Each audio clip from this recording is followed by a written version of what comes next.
அன்புக்கரசி மாதாஜி ஹரே கிருஷ்ணா.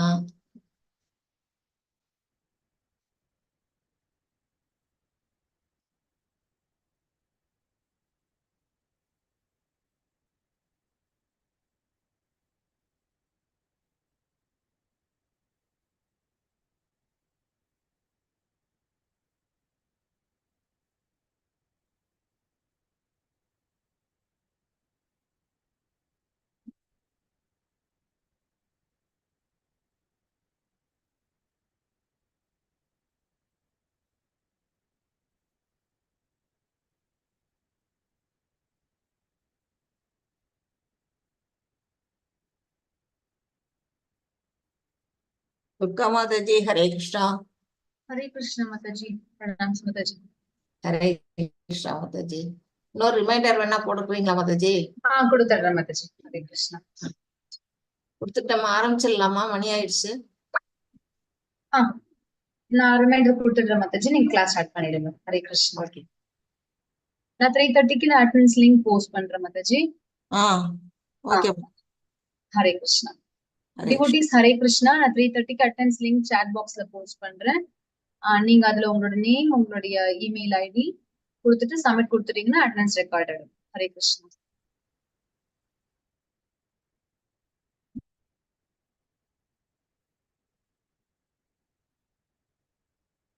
நம்ம கிளாஸ் ஆரம்பிச்சிடலாமா மாதாஜி?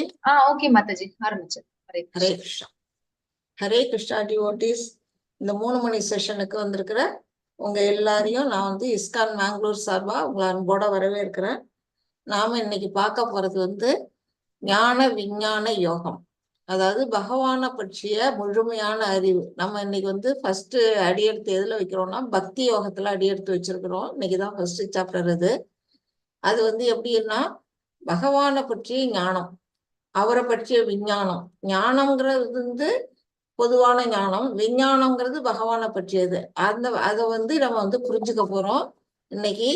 அத அதை தொடங்குறதுக்கு முன்னாடி நம்ம பிரார்த்தனை பண்ணிடலாம். ஓம் நமோ பகவதே வாசுதேவாய. ஓம் நமோ பகவதே வாசுதேவாய. ஓம் நமோ பகவதே வாசுதேவாய. ஓம் அஞ்ஞானதிமிராந்தஸ்ய ஞானாஞ்சனசலாக்கயா சக்ஷுருன்மீலிதம் येन तस्मै श्रीगुरवे नमः। श्रीचैतन्यमनोभीष्टं स्थापितं येन भूतले स्वयं रूपा कदा मह्यं ददाति स्वपदान्तिकम्। हे कृष्णा करुणा सिन्धु दीनबन्धो जगत्पते गोपेशा गोपिका कान्ता राधा कान्ता नमोस्तुते। तप्त काञ्चन गौरांगी राधे वृन्दावनेश्वरी वृषभानुसुते देवी प्रणमामि हरिप्रिये। वाञ्छाकल्पतरुभ्यश्च कृपा सिन्धुभ्य एव च पतितानां पावनेभ्यो वैष्णवेभ्यो नमो नमः।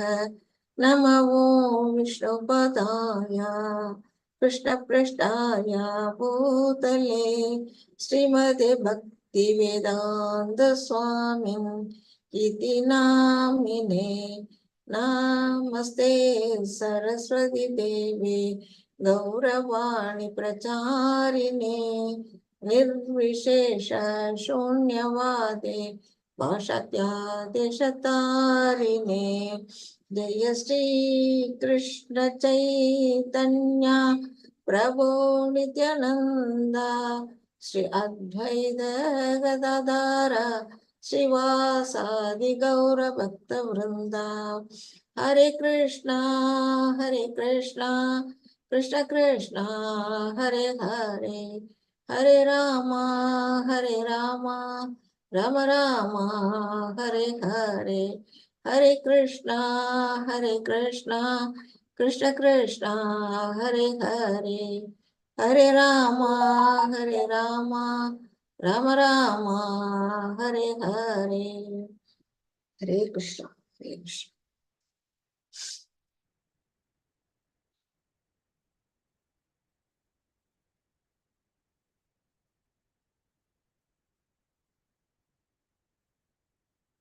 நம்ம நேற்று 6வது சாப்டர் பார்த்தோம். அதாவது கர்ம யோகத்தோட கடைசி சாப்டர் 6வது சாப்டர்ல வந்து என்ன பார்த்தோம்னா தியான யோகம், அஷ்டாங்க யோகத்தை பத்தி நம்ம விரிவா அதுல டீட்டெயிலா படிச்சோம். அதோட சம்மரி இங்க கொடுத்துருக்குறாங்க. அதை நம்ம ஞாபகப்படுத்திட்டு நம்ம நெக்ஸ்ட் அதுக்கு போவோம். அஷ்டாங்க யோகத்தில் ஒருத்தவங்க முன்னேறணும்னா அவங்க வந்து எப்படி வந்து அவங்க வந்து அதுல ஈடுபடக்கூடியவங்க, அவங்களுடைய தகுதி என்ன, அவங்க வந்து மனசு எப்படியெல்லாம் அவங்க வந்து கட்டுப்படுத்தணும், தன்னை சுற்றி இருக்கிறவங்கள அவங்க வந்து எந்த விதமா அவங்க வந்து பாக்குறாங்க, சுற்றுப்புறத்துல இருந்து அவங்க வந்து தன்னை எப்படி கவர்ந்து பண்ணிக்கிட்டு அந்த யோகத்துல அவங்க முன்னேறுறாங்க அப்படிங்கிறத பத்தி எல்லாம் 6.1ல இருந்து 9 வரையிலும் உள்ள ஸ்லோகங்கள்ல நம்ம பார்த்தோம்.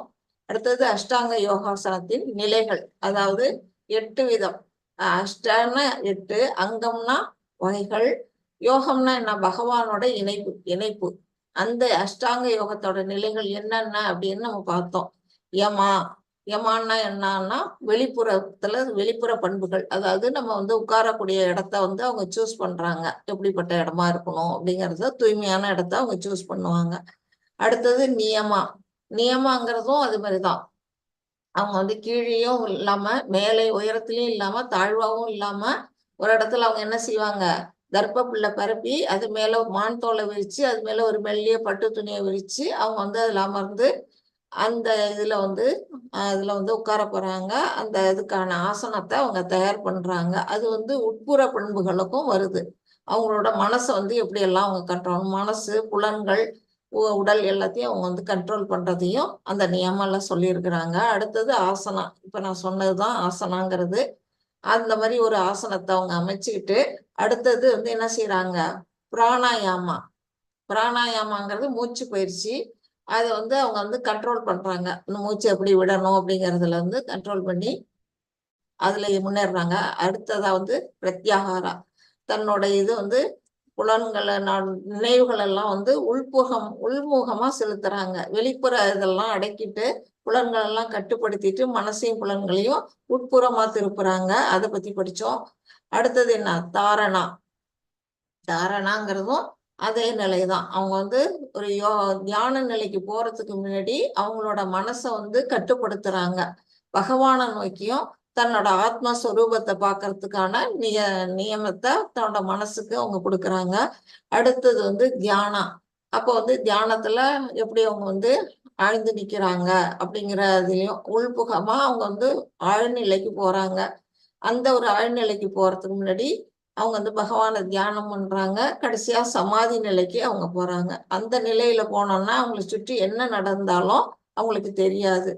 அது வந்து அவங்க என்ன செய்யறாங்கன்னா சுத்தமா வந்து வெளிப்புறத்துல இருந்து உள்ளே அந்த பகவானை பற்றிய தன்னோட ஆத்மஸ்வரூபத்தையும் பகவானுடைய அந்த பரமாத்மா ரூபத்தையும் அவங்க பார்த்து அதுல வந்து என்ன செய்யறாங்க, மகிழ்ச்சி அடைகிறாங்க, இன்பம் அடைகிறாங்க.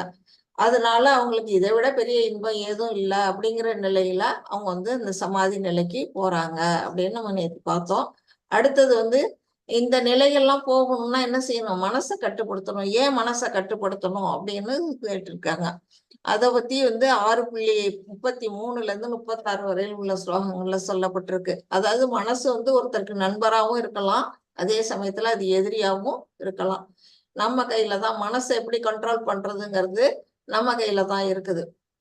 அதை கண்ட்ரோல் பண்றவனுக்கு அது நண்பனா இருக்கு, கண்ட்ரோல் பண்ண முடியாதவங்களுக்கு அது எதிரியாகுது அப்படின்னு சொல்லப்பட்டிருக்கு. இந்த மனசை கண்ட்ரோல் பண்ணா மட்டும்தான் அவங்க வந்து அஷ்டாங்க யோகத்துல வந்து முன்னேற முடியும் அப்படிங்கிறதையும் நம்ம புரிஞ்சுக்கணும். அடுத்ததாக இந்த யோக பயிற்சியில தோல்வியுற்ற ஒரு யோகியோட நிலை என்ன ஆகும் அப்படின்னு அர்ஜுனன் கேட்கறதுக்கு பகவான் வந்து விளக்கம் கொடுக்கிறாரு. எப்பொழுதும் பகவான கொஞ்சமாச்சும் ஒரு ஸ்டெப், அதாவது சொல்பம் அபியஸ்ய தர்மஸ்யன்னு இருக்கு, அதாவது கொஞ்சோண்டு முயற்சி எடுத்தா கூட பகவானை பற்றி இந்த பக்தியில நம்ம ஈடுபட்டா அந்த புண்ணியமே என்ன செய்யும்னா நம்மளை வந்து தோல்வி அடைய விடாது அப்படின்னு பகவான் சொல்றாரு.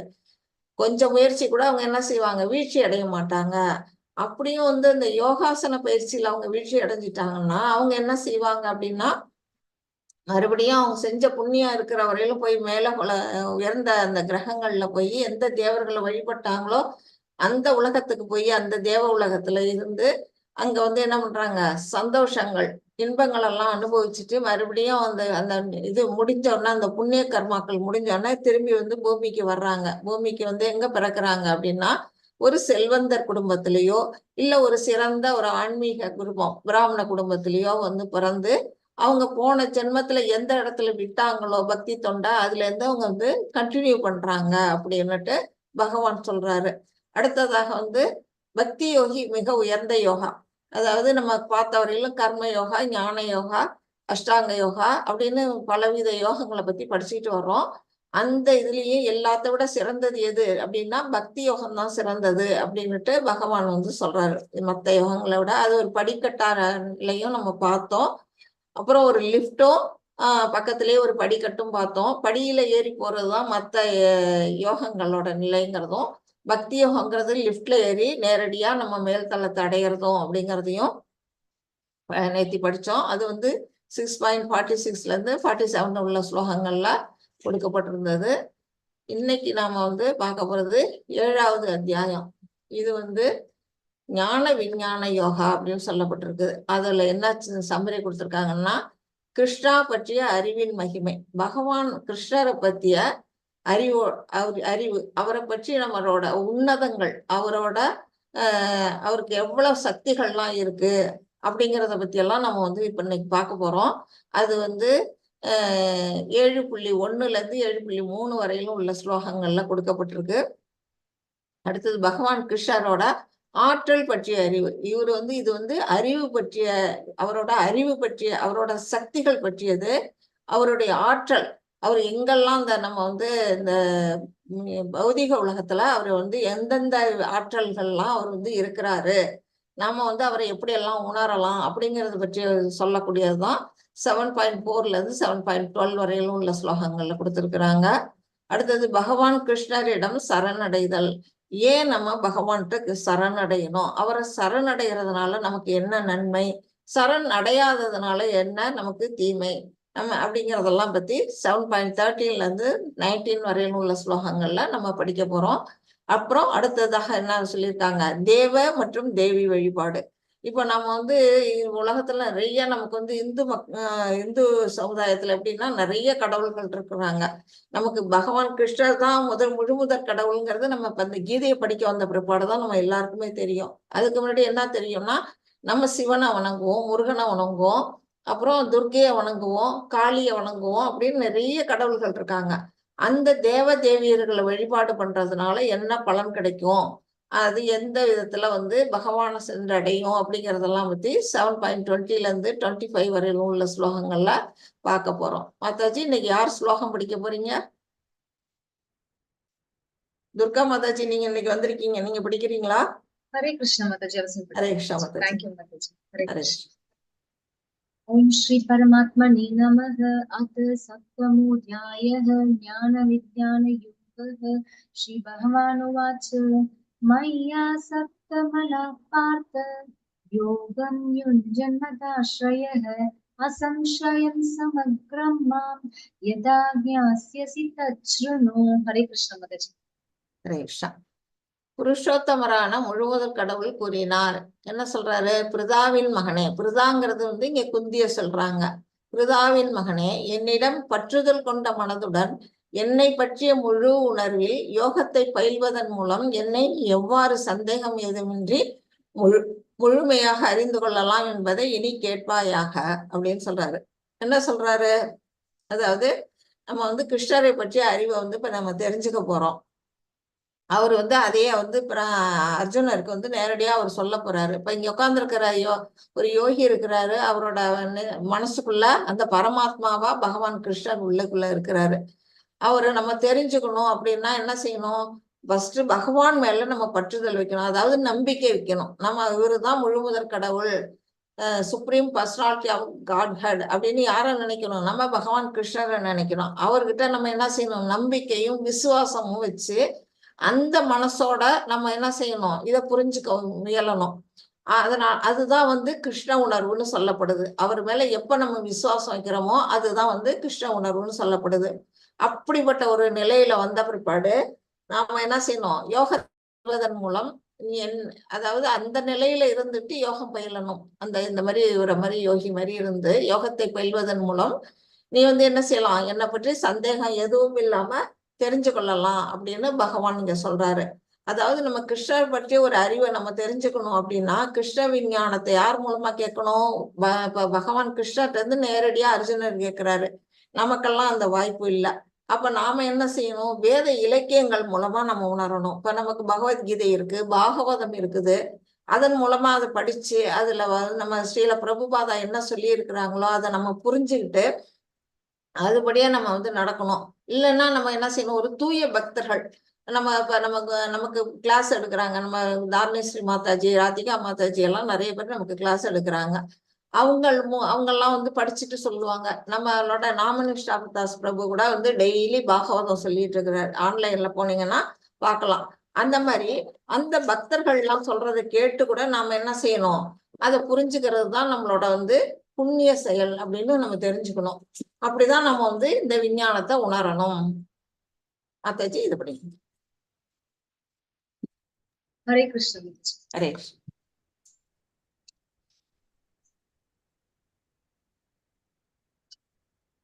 ஞானம் தேஹம் சவிஜ்ஞானம் இதம் வக்ஷ்யாமி சேஷதः யஜ்ஞாத்வானேன பூயோன்யஸ் ஞாத்தவ்யம் அவிசிஷ்யதே. ஹரே கிருஷ்ண மாதாஜி. ஹரே கிருஷ்ணா. இப்ப என்ன சொல்றாரு இந்த ஸ்லோகம்? என்ன சொல்லுது அப்படின்னா, தற்போது சாதாரண அறிவையும் தெய்வீக அறிவையும், சாதாரண அறிவு அப்படின்னு சொல்லப்படுறது என்னன்னா இந்த ஜட உலகம் பற்றிய அறிவு, இந்த பௌதீக அறிவு, அதை பற்றிய அந்த அறிவையும், தெய்வீக அறிவு அப்படின்னு சொல்றது நம்ம ஆன்மீக உலகம் மற்றும் நம்ம இந்த ஜட உலகம் மற்றும் இந்த ஆத்மா பற்றிய அறிவும் இதெல்லாமும் நம்ம தெரிஞ்சுக்கணும். இதெல்லாம் தெரிஞ்சுக்கிறது தான் தெய்வீக அறிவு. அதாவது இந்த ஜட உலகம் எப்படி படைக்கப்பட்டது, நம்ம ஆத்மா எப்படிப்பட்டது, இதெல்லாம் இதுக்கான மூல காரணமா இருக்கிறது யாரு, இதெல்லாம் தெரிஞ்சுக்கிறது எது அப்படின்னா அந்த அறிவு தான் தெய்வீக அறிவுன்னு சொல்லப்படுது. அந்த அறிவையும் நான் உனக்கு என்ன செய்யறேன்? முழுமையாக அறிவிக்கின்றேன். யாரு? பகவான் அவரோட அந்தரங்க பக்தனா யார் இருக்கிறாரு? இங்க அர்ஜுனர் இருக்காரு. அதனால அவருக்கு நான் தெரிவிக்கின்றேன். இதை நான் உனக்கு முறையா சொல்றேன், நீ தெரிஞ்சுக்கோ அப்படிங்கிறாரு. இதனை அறிந்த பின் அறிய வேண்டியது எதுவும் இருக்காது. அதாவது இந்த இந்த பௌதிக நம்ம உடல் என்ன, உடல்னா எங்க, நம்ம இங்க இருந்து வந்தோம், நாம போக வேண்டிய இடம் என்ன, நம்ம ஆத்மாவுக்கும் உடலுக்கும் உள்ள சம்பந்தம் என்ன, இந்த ஜட உலகத்துக்கும் நம்ம உடலுக்கும் உள்ள சம்பந்தம் என்ன அப்படிங்கிறது, அதாவது அபிதயான்னு சொல்லுவாங்க. அபிதயாங்கிறது இந்த பகவானுக்கும் நமக்கும் உள்ள சம்பந்தம் என்ன அப்படிங்கிறத பத்தியே சொல்லக்கூடியது அபிதயா. அடுத்தது அவருக்கும் நமக்கும் உள்ள சம்பந்தம், அது நம்ம என்ன செய்யறோம்னா பக்தி தொண்டாற்றுவோம். நம்ம 9th சாப்டர்ல நிறைய பக்தி தொண்டை பத்தி நம்ம நிறைய படிக்க போறோம். அவருக்கும் நம்ம எப்படி எல்லாம் ஒரு பக்தி தொண்டு செய்யலாங்கிறது, அதை தெரிஞ்சுக்கிறது சம்பந்தம். அடுத்தது பிரயோஜனம். பிரயோஜனங்கிறது என்ன? பகவானை நம்ம சென்றடைகிறது தான் நம்மளோட பிரயோஜனம். ஏன்னா நம்ம அங்கிருந்து தான் வந்தோம். நாமெல்லாம் அவரோட பார்ட் அண்ட் பார்சல், அவரோட அணுத்துளி. அவரு சக்திகள் ஏகப்பட்டது இருக்குது. அவரோட சக்திகள்ல நமக்கு எவ்வளவு இருக்குன்னா, சமுத்திரத்துல இருக்க கடலுக்கும் நம்ம ஒரு டிராப் நீர், அந்த கடல் நீருக்கும் உள்ள வித்தியாசத்துல இருக்குது. அதுல ஏகப்பட்ட டன்னா உப்பு எடுக்கலாம். நம்மளோட அந்த ஒரு டிராப்லயும் என்ன செய்யும்? உப்பு கரிக்கும் இல்லையா? அந்த மாதிரி அவருக்கும் நமக்கும் உள்ள டிஃபரன்ஸ் இருக்குது. அவரு விபு ஆத்மானா நம்ம அணு ஆத்மா. இதை நம்ம தெரிஞ்சுக்கிட்டோம்னா, இந்த விஷயங்கள் எல்லாம் நம்ம எப்ப புரிஞ்சுக்கிறோமோ, இதெல்லாம் தெரிஞ்சுக்கிட்ட பிற்பாடு நமக்கு என்ன வேண்டியது?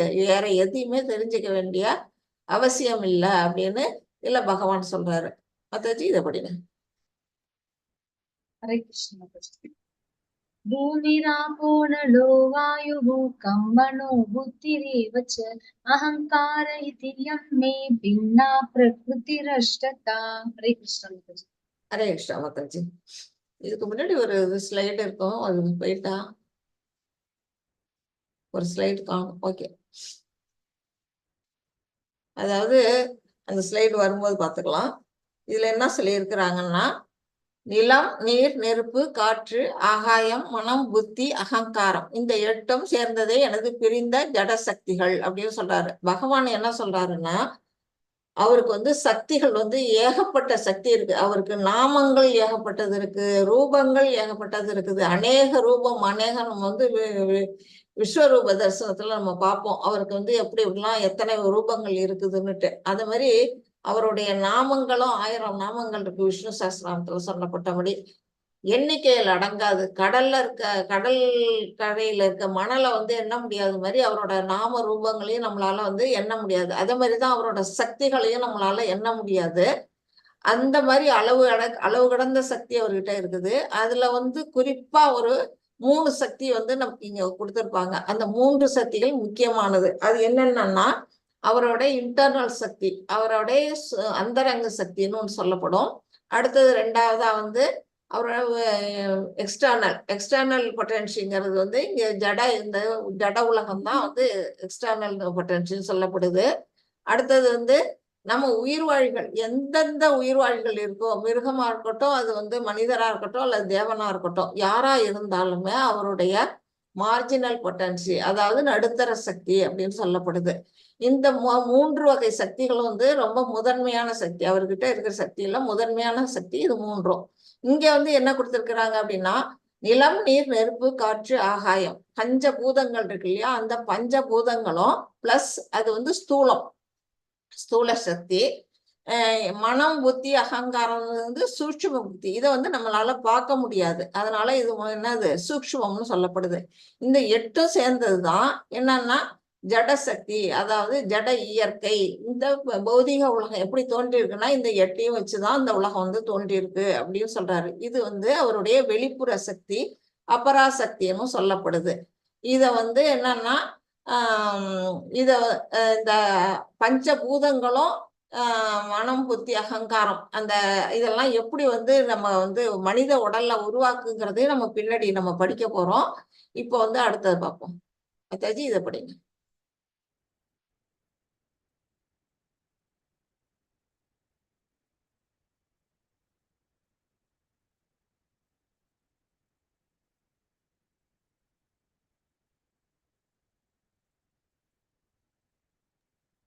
ஹரே கிருஷ்ணா மாதாஜி. சாரி மாதாஜி, நான் வேணும் மியூட்லயே வாசிச்சிருக்கேன். ஹரே கிருஷ்ணா. अपरेयम् इतस्त्वन्यां प्रकृतिं विद्धि मे परां जीवभूतां महाबाहो ययेदं दार्यते जगत्. हरे कृष्णा माताजी. ஹரே கிருஷ்ணா. இப்ப நம்ம வந்து அவருடைய வெளிப்புற சக்தியா ஒரு 8 பாட்டை நம்ம பார்த்தோம். அவரோட அதுவும் இல்லாம அவர் எப்படி வந்து புருஷ அவதாரம் எடுத்து அவர் எப்படி வராரு அப்படிங்கிறதையும் நம்ம பார்ப்போம். அதாவது நம்ம இறைவனோட இறை விஞ்ஞானம், இப்ப நம்ம வந்து ஞான விஞ்ஞான யோகான்னு நம்ம படிக்கிறோம். அது வந்து நம்ம இறை விஞ்ஞானங்கிறது அவரை பற்றிய சக்திகள், அவரோட ஆற்றல்களை வந்து அறிஞ்சுக்கிறது தான் வந்து என்னதுன்னா இறை விஞ்ஞானம்னு சொல்லப்படுது. இப்ப வந்து இதுல என்ன சொல்லியிருக்கிறாங்க அப்படின்னா, வளம் பொருந்திய புயங்களை உடைய அர்ஜுனா, இதற்கு அப்பால் என்னுடைய உயர்ந்த சக்தி ஒன்று உள்ளது. இப்ப நம்ம பார்த்தது வந்து அபராசக்தின்னு பார்த்தோம். அதாவது அது தாழ்ந்த சக்தி, தாழ்ந்த ஜட இயற்கை. ஏன் அதை தாழ்ந்த ஜட இயற்கைன்னா, நம்மளை போல அதுக்கு அந்த பகுத்தறிவு, அந்த 6வது அறிவு அதுக்கு இல்லை இல்லையா. ஆனா அதனால வந்து அது தாழ்ந்த ஜட இயற்கைன்னு சொல்லப்படுது. இதற்கு இந்த உயர்ந்த சக்தின்னு சொல்றது எது அப்படின்னா, இந்த தாழ்ந்த ஜட இயற்கனை தனது சுய நலனிற்காக உபயோகிக்கக்கூடிய ஜீவாத்மாக்களை அது உள்ளடக்கியதாகும். யார சொல்றாங்கன்னா நம்மளதான் சொல்றாங்க. நாம தான் வந்து என்னன்னா உயர்ந்த சக்தி. இப்ப இங்க பாத்தீங்கன்னா ஏகப்பட்ட விலங்குகள் இருக்கு, மனிதர்கள்லாம் இருக்கிறாங்க. அவங்க எல்லாருடைய மனசுலயும் யார் இருக்கா? பரமாத்மாவா பகவான் வந்து இருக்கிறாரு. இப்ப இது எல்லாமே வந்து என்ன அப்படின்னா நம்ம வந்து உயர்ந்த சக்தின்னு சொல்லப்படுது. அதை வந்து இது வந்து ஏன் அதை வந்து உயர்ந்த சக்தி அப்படின்னு சொல்றாங்க அப்படின்னா, இந்த ஜட இயற்கை இருக்கு இல்லையா, தாழ்ந்த சக்தியில் சொல்லப்பட்ட ஜட இயற்கையை வந்து தன்னோட சுயநலனுக்காக, இப்ப நம்ம வந்து ஒரு வீடு கட்டணும்னா என்ன செய்வோம்? அந்த மண்ணை கொள்றோம், அதுல வந்து வீடு அமைக்கிறோம். அப்போ வந்து நம்ம வந்து அதை பயன்படுத்திக்கிறோம், இயற்கையை வந்து பயன்படுத்துறோம். இயற்கையிட்ட வந்து என்னென்ன கிடைக்குதோ அத்தனையும் நம்ம வந்து என்ன செய்யறோம், நம்மளோட சொந்த உபயோகத்துக்கு நம்ம எடுத்துக்கிறோம், யூஸ் பண்ணிக்கிறோம்.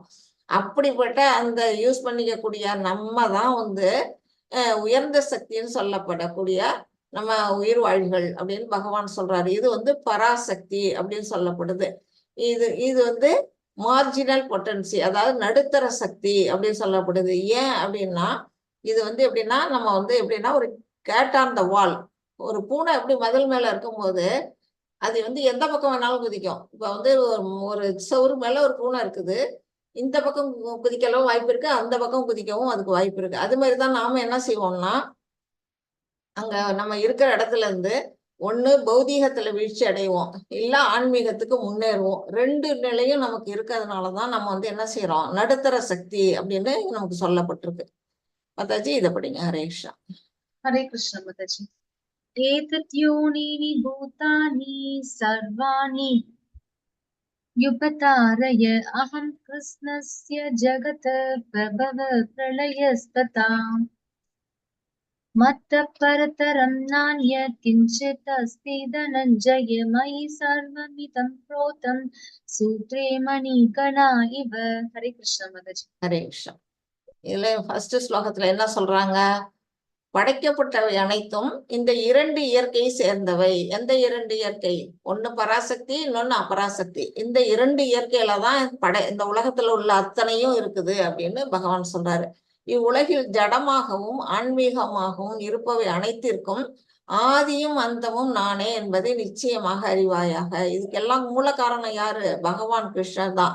அவர்கிட்ட இருந்து தான் என்ன செய்யுது, ஒவ்வொன்றும் வெளியில வருது. அததான் வந்து இங்க சொல்றாங்க. இப்ப வந்து அடுத்த ஸ்லோகத்துல பார்த்துட்டு நம்ம சொல்றோம் உங்களுக்கு. செல்வத்தை வெல்வோனே, என்னை விட உயர்ந்த உண்மை எதுவும் இல்லை. பகவான் வந்து என்ன சொல்றாங்க, பகவானை விட உயர்ந்தது இந்த உலகத்துல எதுவுமே கிடையாது. ஏன்னா அவரோட ஆற்றல்கள் வந்து அளப்பரிய ஆற்றல் உடையவர்.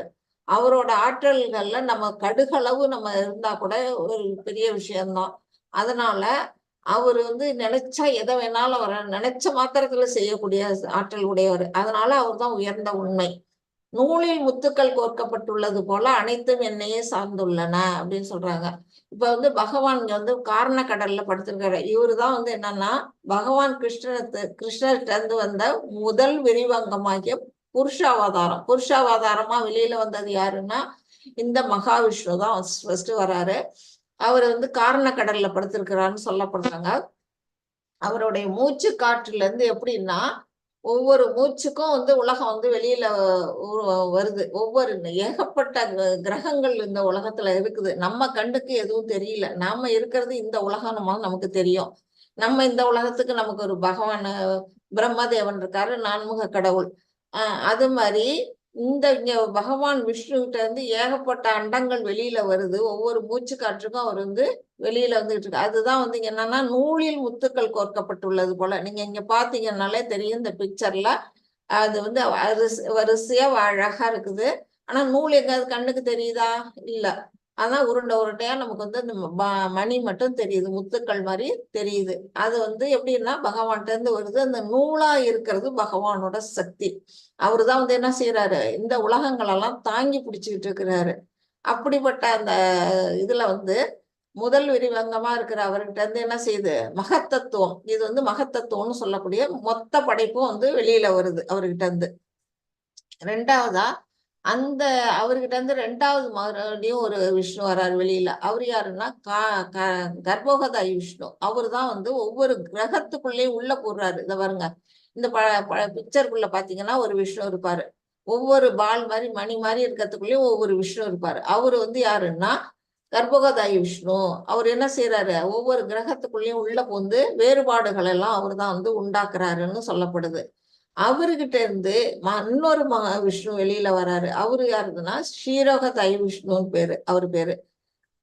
அவரு என்னவா இருக்கிறாரு அப்படின்னா பரமாத்மாவா நம்மளுடைய மனசு, நம்ம மட்டும் இல்ல எந்தெந்த உயிரினங்கள் சேதனம் அச்சேதனம் எல்லாத்துலயும் அவர் இருக்கிறாரு. உயிர் உள்ளது உயிரற்றது எல்லா பொருள்கள்லயும் பகவான் வந்து உள்ள புகுந்து அங்க பரமாத்மாவா அவர் வந்து நிலை பெற்றிருக்கிறார். அணுவுக்குள்ளேயும் அவர் வந்து புகுந்து இருக்கிறாரு. அதனால இப்படிப்பட்ட இந்த உண்மையெல்லாம் யார் ஒருத்தன் தெரிஞ்சுக்கிறாங்களோ அவங்க வந்து என்ன செய்வாங்க, பகவானை சென்றடையறதுக்கான முயற்சி செய்வாங்க அப்படின்னு சொல்லப்படுது. இதை படிங்க மாதாஜி. இது மாதிரி வந்துட்டு ஸ்லைடு. ஹரே கிருஷ்ண. மனுஷ்யாணம் சஹஸ்ரேஷு கஷ்சித் யததி சித்தயே யததாமபி சித்தானாம் கஷ்சின் மாம் வேதி தத்வதஹ. ஹரே கிருஷ்ண மாதாஜி. ஹரே கிருஷ்ணா. இந்த ஸ்லோகத்துல என்ன சொல்லப்பட்டிருக்கு அப்படின்னா ஆயிரம் மனிதர்களில் யாரேனும் ஒருவன் பக்குவமடைய முயற்சி செய்யலாம். அவ்வாறு பக்குவம் அடைந்தவர்களில் கூட யாரேனும் ஒருவனே என்னை உண்மையாக அறிகிறான். பகவான் என்ன சொல்றாரு? இப்ப இங்க பாத்தீங்கன்னா நிறைய பேர் வந்து பாத்துக்கிட்டு உட்கார்ந்து இருக்கிறாங்க. இங்க நிறைய பேர் என்ன நடக்குது? இங்க வந்து ஒரு மராத்தான் போட்டி நடக்குது. எல்லாரும் என்ன செய்யறாங்க? அதுல அவங்களால முயற்சி எடுத்து எல்லாரும் ஓடுறாங்க. அதுல வந்து வெற்றி அடையக்கூடியவங்க எத்தனை பேர் இருப்பாங்க? 1, 2, 3 தான் இருப்பாங்க. மத்தவங்க எல்லாம் என்ன செய்வாங்க? பாதி வழியிலேயே அவங்களால அது முடியலன்னு என்ன சோர்ந்து போயிடுறாங்க. இது எதோட ஒப்பிட்டு சொல்றாங்க அப்படின்னா, இப்ப வந்து பகவானை வந்து நம்ம வந்து பக்தி தொண்டுல ஈடுபடுற மக்கள் வந்து நம்ம பக்தர்கள்லாம் இருக்கிறாங்க இல்லையா? அவங்க எல்லாம் என்ன செய்வாங்க? பக்தி தொண்டுல ஈடுபடுவாங்க. பகவானை சென்றடையணுங்கிற நோக்கத்துல அவங்கவங்களுக்கு தெரிஞ்ச வழியில அவங்கவங்க முன்னேறுவாங்க. ஆனாலும் நிறைய பேர் முயற்சி செஞ்சாலும் முடிவா போய் சேர்றது எத்தனை பேர் இருக்கும் அப்படின்னா, யாராவது ஒருத்தர் தான் என்னை வந்து பக்குவம் அடைய முயற்சி பண்ணுவாங்க. பக்குவம் அடைஞ்சவர்கள்ல யாராவது ஒருத்தர் தான் யாருன்னா உண்மையா அறிஞ்சுக்குவாங்க. பகவானை உண்மையா தெரிஞ்சுக்க கூடியவங்க யாராவது ஒருத்தர் தான் இருப்பாங்க. பொதுவா இந்த மனித சமுதாயத்துல நம்ம எல்லாரும் என்ன செய்வோம்? எப்படி அது வந்து புரிஞ்சுக்கிறது அப்படின்னா, பல்லாயிரக்கணக்கான மக்கள் இந்த உலகத்துல இருக்கிறாங்க. ஆனா வந்து எத்தனை பேர் வந்து இந்த கீதையை படிக்க வர்றாங்க? இன்னைக்கு வந்து நம்ம கிளாஸ்லயே வந்து ஃபர்ஸ்ட் நாள்ல வந்து 14 பேர் இருந்தாங்க. இன்னைக்கு பாத்தீங்கன்னா இப்ப 8 பேர் தான் இருக்கிறாங்க. மொத்தத்துல மத்த பேரெல்லாம் ஏன் வரல அப்படின்னா, அவங்களுக்கு இதுல வந்து வர்றதுக்கான நாட்டம் இல்ல. அந்த வரணும், அதை தெரிஞ்சுக்கணும், பகவானை பத்தி கத்துக்கணுங்கிற ஒரு ஆர்வம் கம்மியா இருக்குது. அதுதான் காரணம். அதுதான் ஒரு பகவான் சொல்றாரு. ஆயிரம் மனுஷங்கள்ல நிறைய பேர் வந்து முயற்சி பண்ணினாலும் யாராவது ஒருத்தர் தான் ஆத்மான்னா என்ன, உடம்புன்னா என்ன, பூரண உண்மை அதாவது பகவான்னா என்ன அப்படிங்கறதெல்லாம் தெரிஞ்சுக்கிறதுக்கு வந்து விருப்பம் உடையவங்களா இருப்பாங்க. சாதாரணமா மனுஷ சமுதாயம் என்ன செய்யுது அப்படின்னா, உண்ணுதல், உறங்குதல், உடலுறவு கொள்ளுதல், தற்காத்து கொள்ளுதல்ங்கிற ஒரு 4 விஷயம் இருக்கு. அந்த 4 விஷயத்துலதான் அதிகபட்சமா என்ன செய்யறோம்? நம்ம எல்லாம் ஈடுபாடோட இருக்கிறோம். சாப்பிடுவோம், தூங்குவோம், உறவு வச்சுக்குவோம், அப்புறம் என்ன செய்வோம்? இது மற்றவங்கள்ட்ட வந்து நம்மள காவந்து பண்ணிக்குவோம். இதைத்தான் வந்து என்ன செஞ்சுக்கிறோம்? பெரும்பான்மையான மக்கள்ல நம்ம ஈடுபட்டுக்கிட்டு இருக்கிறோம். இது வந்து சாதாரண ஒரு விலங்கு கூட செய்யும். ஒரு நாய் எடுத்துக்கிட்டா கூட அதுவும் இதே வேலையை தான் செய்யுது. ஒரு பசுமாட்டை எடுத்துக்கிட்டீங்கன்னா கூட அதுவும் அதே வேலையை தான் செய்யுது. அப்புறம் அதுக்கும் நமக்குள்ள வித்தியாசம் என்ன?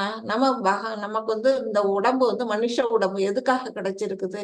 அதை நம்ம வந்து பயன்படுத்திக்கணும். அது எதுக்காக கிடைச்சிருக்குன்னா பகவானை பத்தி தெரிஞ்சுக்கணும், அவரோட கோலோகத்தை சென்று அடையணும் அப்படிங்கிற அந்த ஒரு எண்ணம் இருந்ததுன்னா நாம அதுக்கான முயற்சியில இறங்குவோம். அதை தான் வந்து இங்க பகவான் சொல்லியிருக்கிறாரு. பக்குவம் அடையறதுக்கு நிறைய பேர் முயற்சி பண்ணுவோம். இப்ப நம்ம வந்து இத்தனை பேர் நம்ம உட்காந்து 8 பேருக்கு வந்து உட்காந்து கேட்டுக்கிட்டு இருக்கிறோம், படிச்சுக்கிட்டு இருக்கிறோம். இதுல மேல மேல முன்னேறி லெவல் 5 வரையிலும் போய் அடுத்து பக்தி வைபவெல்லாம் படிச்சு அந்த மாதிரி மேல மேல போகணும். இந்த பகவானுடைய விஷயங்களை கேட்கணும், நம்ம வந்து ஒரு குரு கிட்ட தீட்சை எடுத்துக்கணும் அப்படிங்கறதெல்லாம் ஸ்டெப் பை ஸ்டெப். அந்த மாதிரி போகிறதுக்கு வந்து எத்தனை பேர் போவாங்க அப்படின்னா ரொம்ப கம்மியா தான் இருப்பாங்க அப்படின்னு அதை தான் பகவான் சொல்றாரு. யாராலும் ஒருவனே என்னை பற்றி முழுமையாக அறிந்து கொள்றான். எப்படி தெரிஞ்சுக்கிறான்? மகாத்மா சுதுர்லபக, அப்படிப்பட்ட ஒரு மகாத்மா வந்து ரொம்ப அரிதானவன். நம்ம ஸ்ரீல பிரபுபாதெல்லாம் ரொம்ப அரிதானவர்கள். அவங்கெல்லாம் வந்து எப்படின்னா இந்த பகவானை பற்றிய ஞானத்தை வந்து நல்லா புரிஞ்சுக்கிட்டு அதை கிருஷ்ண பக்தி இயக்கம் அப்படிங்கிற இது மூலமா என்ன செய்யறாங்க? மக்களுக்கு வந்து கொடுக்குறாங்க. நம்ம எல்லாம் வந்து அவங்கள வந்து இத பயன்படுத்திக்கணும், அவங்கள மாதிரி நாமளும் வந்து பக்தியில போகணும் அப்படின்னு வீழ்ச்சியுடைந்த ஆத்மாக்கள், நம்ம எல்லாம் வீழ்ந்துபட்ட ஆத்மாக்கள், கட்டுண்ட நிலையில இருக்கிறோம். நம்மள வந்து கட்டுல இருந்து விடுவிக்கணும்னா பகவான் வந்து நமக்கு வந்து இந்த அறிவெல்லாம் நமக்கு கொடுக்கணும். அதுக்குதான் நம்ம வந்து இந்த முயற்சி செய்யணும்னு சொல்லப்பட்டிருக்கு. இதுல வந்து இன்னொரு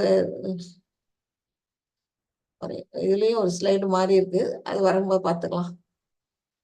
இப்ப இதுல என்ன சொல்லி இருக்கிறாங்கன்னா, பகவான்கிட்ட வந்து இந்த 7.8ல இருந்து 11 வரையிலும் உள்ள ஸ்லோகங்கள்ல பகவான் என்ன சொல்றாருன்னா, இந்த உலகத்துல பௌதீக உலகத்துல இங்க இருக்கக்கூடிய விஷயங்கள்ல நான் எப்படியெல்லாம் வந்து நான் இதுல இருக்கிறேன், பகவான் கிருஷ்ணர் வந்து எது ரூபமா இங்க இருக்கிறாரு, அவரை நாம வந்து எப்படி பார்க்க முடியும், எப்படி உணர முடியும், இந்தந்த வடிவங்கள்ல நான் இருக்கிறேன் அப்படின்னு பகவான் வந்து அவரே சொல்றாரு.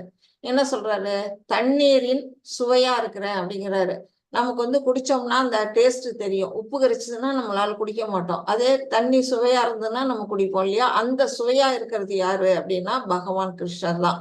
சூரிய சந்திரர்கள்ல ஒளி, அந்த ஒளி இல்லைன்னா நம்மளால எதுவுமே பார்க்க முடியாது. நைட் ஆனா அந்த சூரியனோட ஒளி இல்லைன்னா நமக்கு வந்து இருட்டாயிடுது. நம்ம மின்சாரத்தின் ஒளியை வந்து நம்ம வந்து துணைக்கு தேடுறோம்.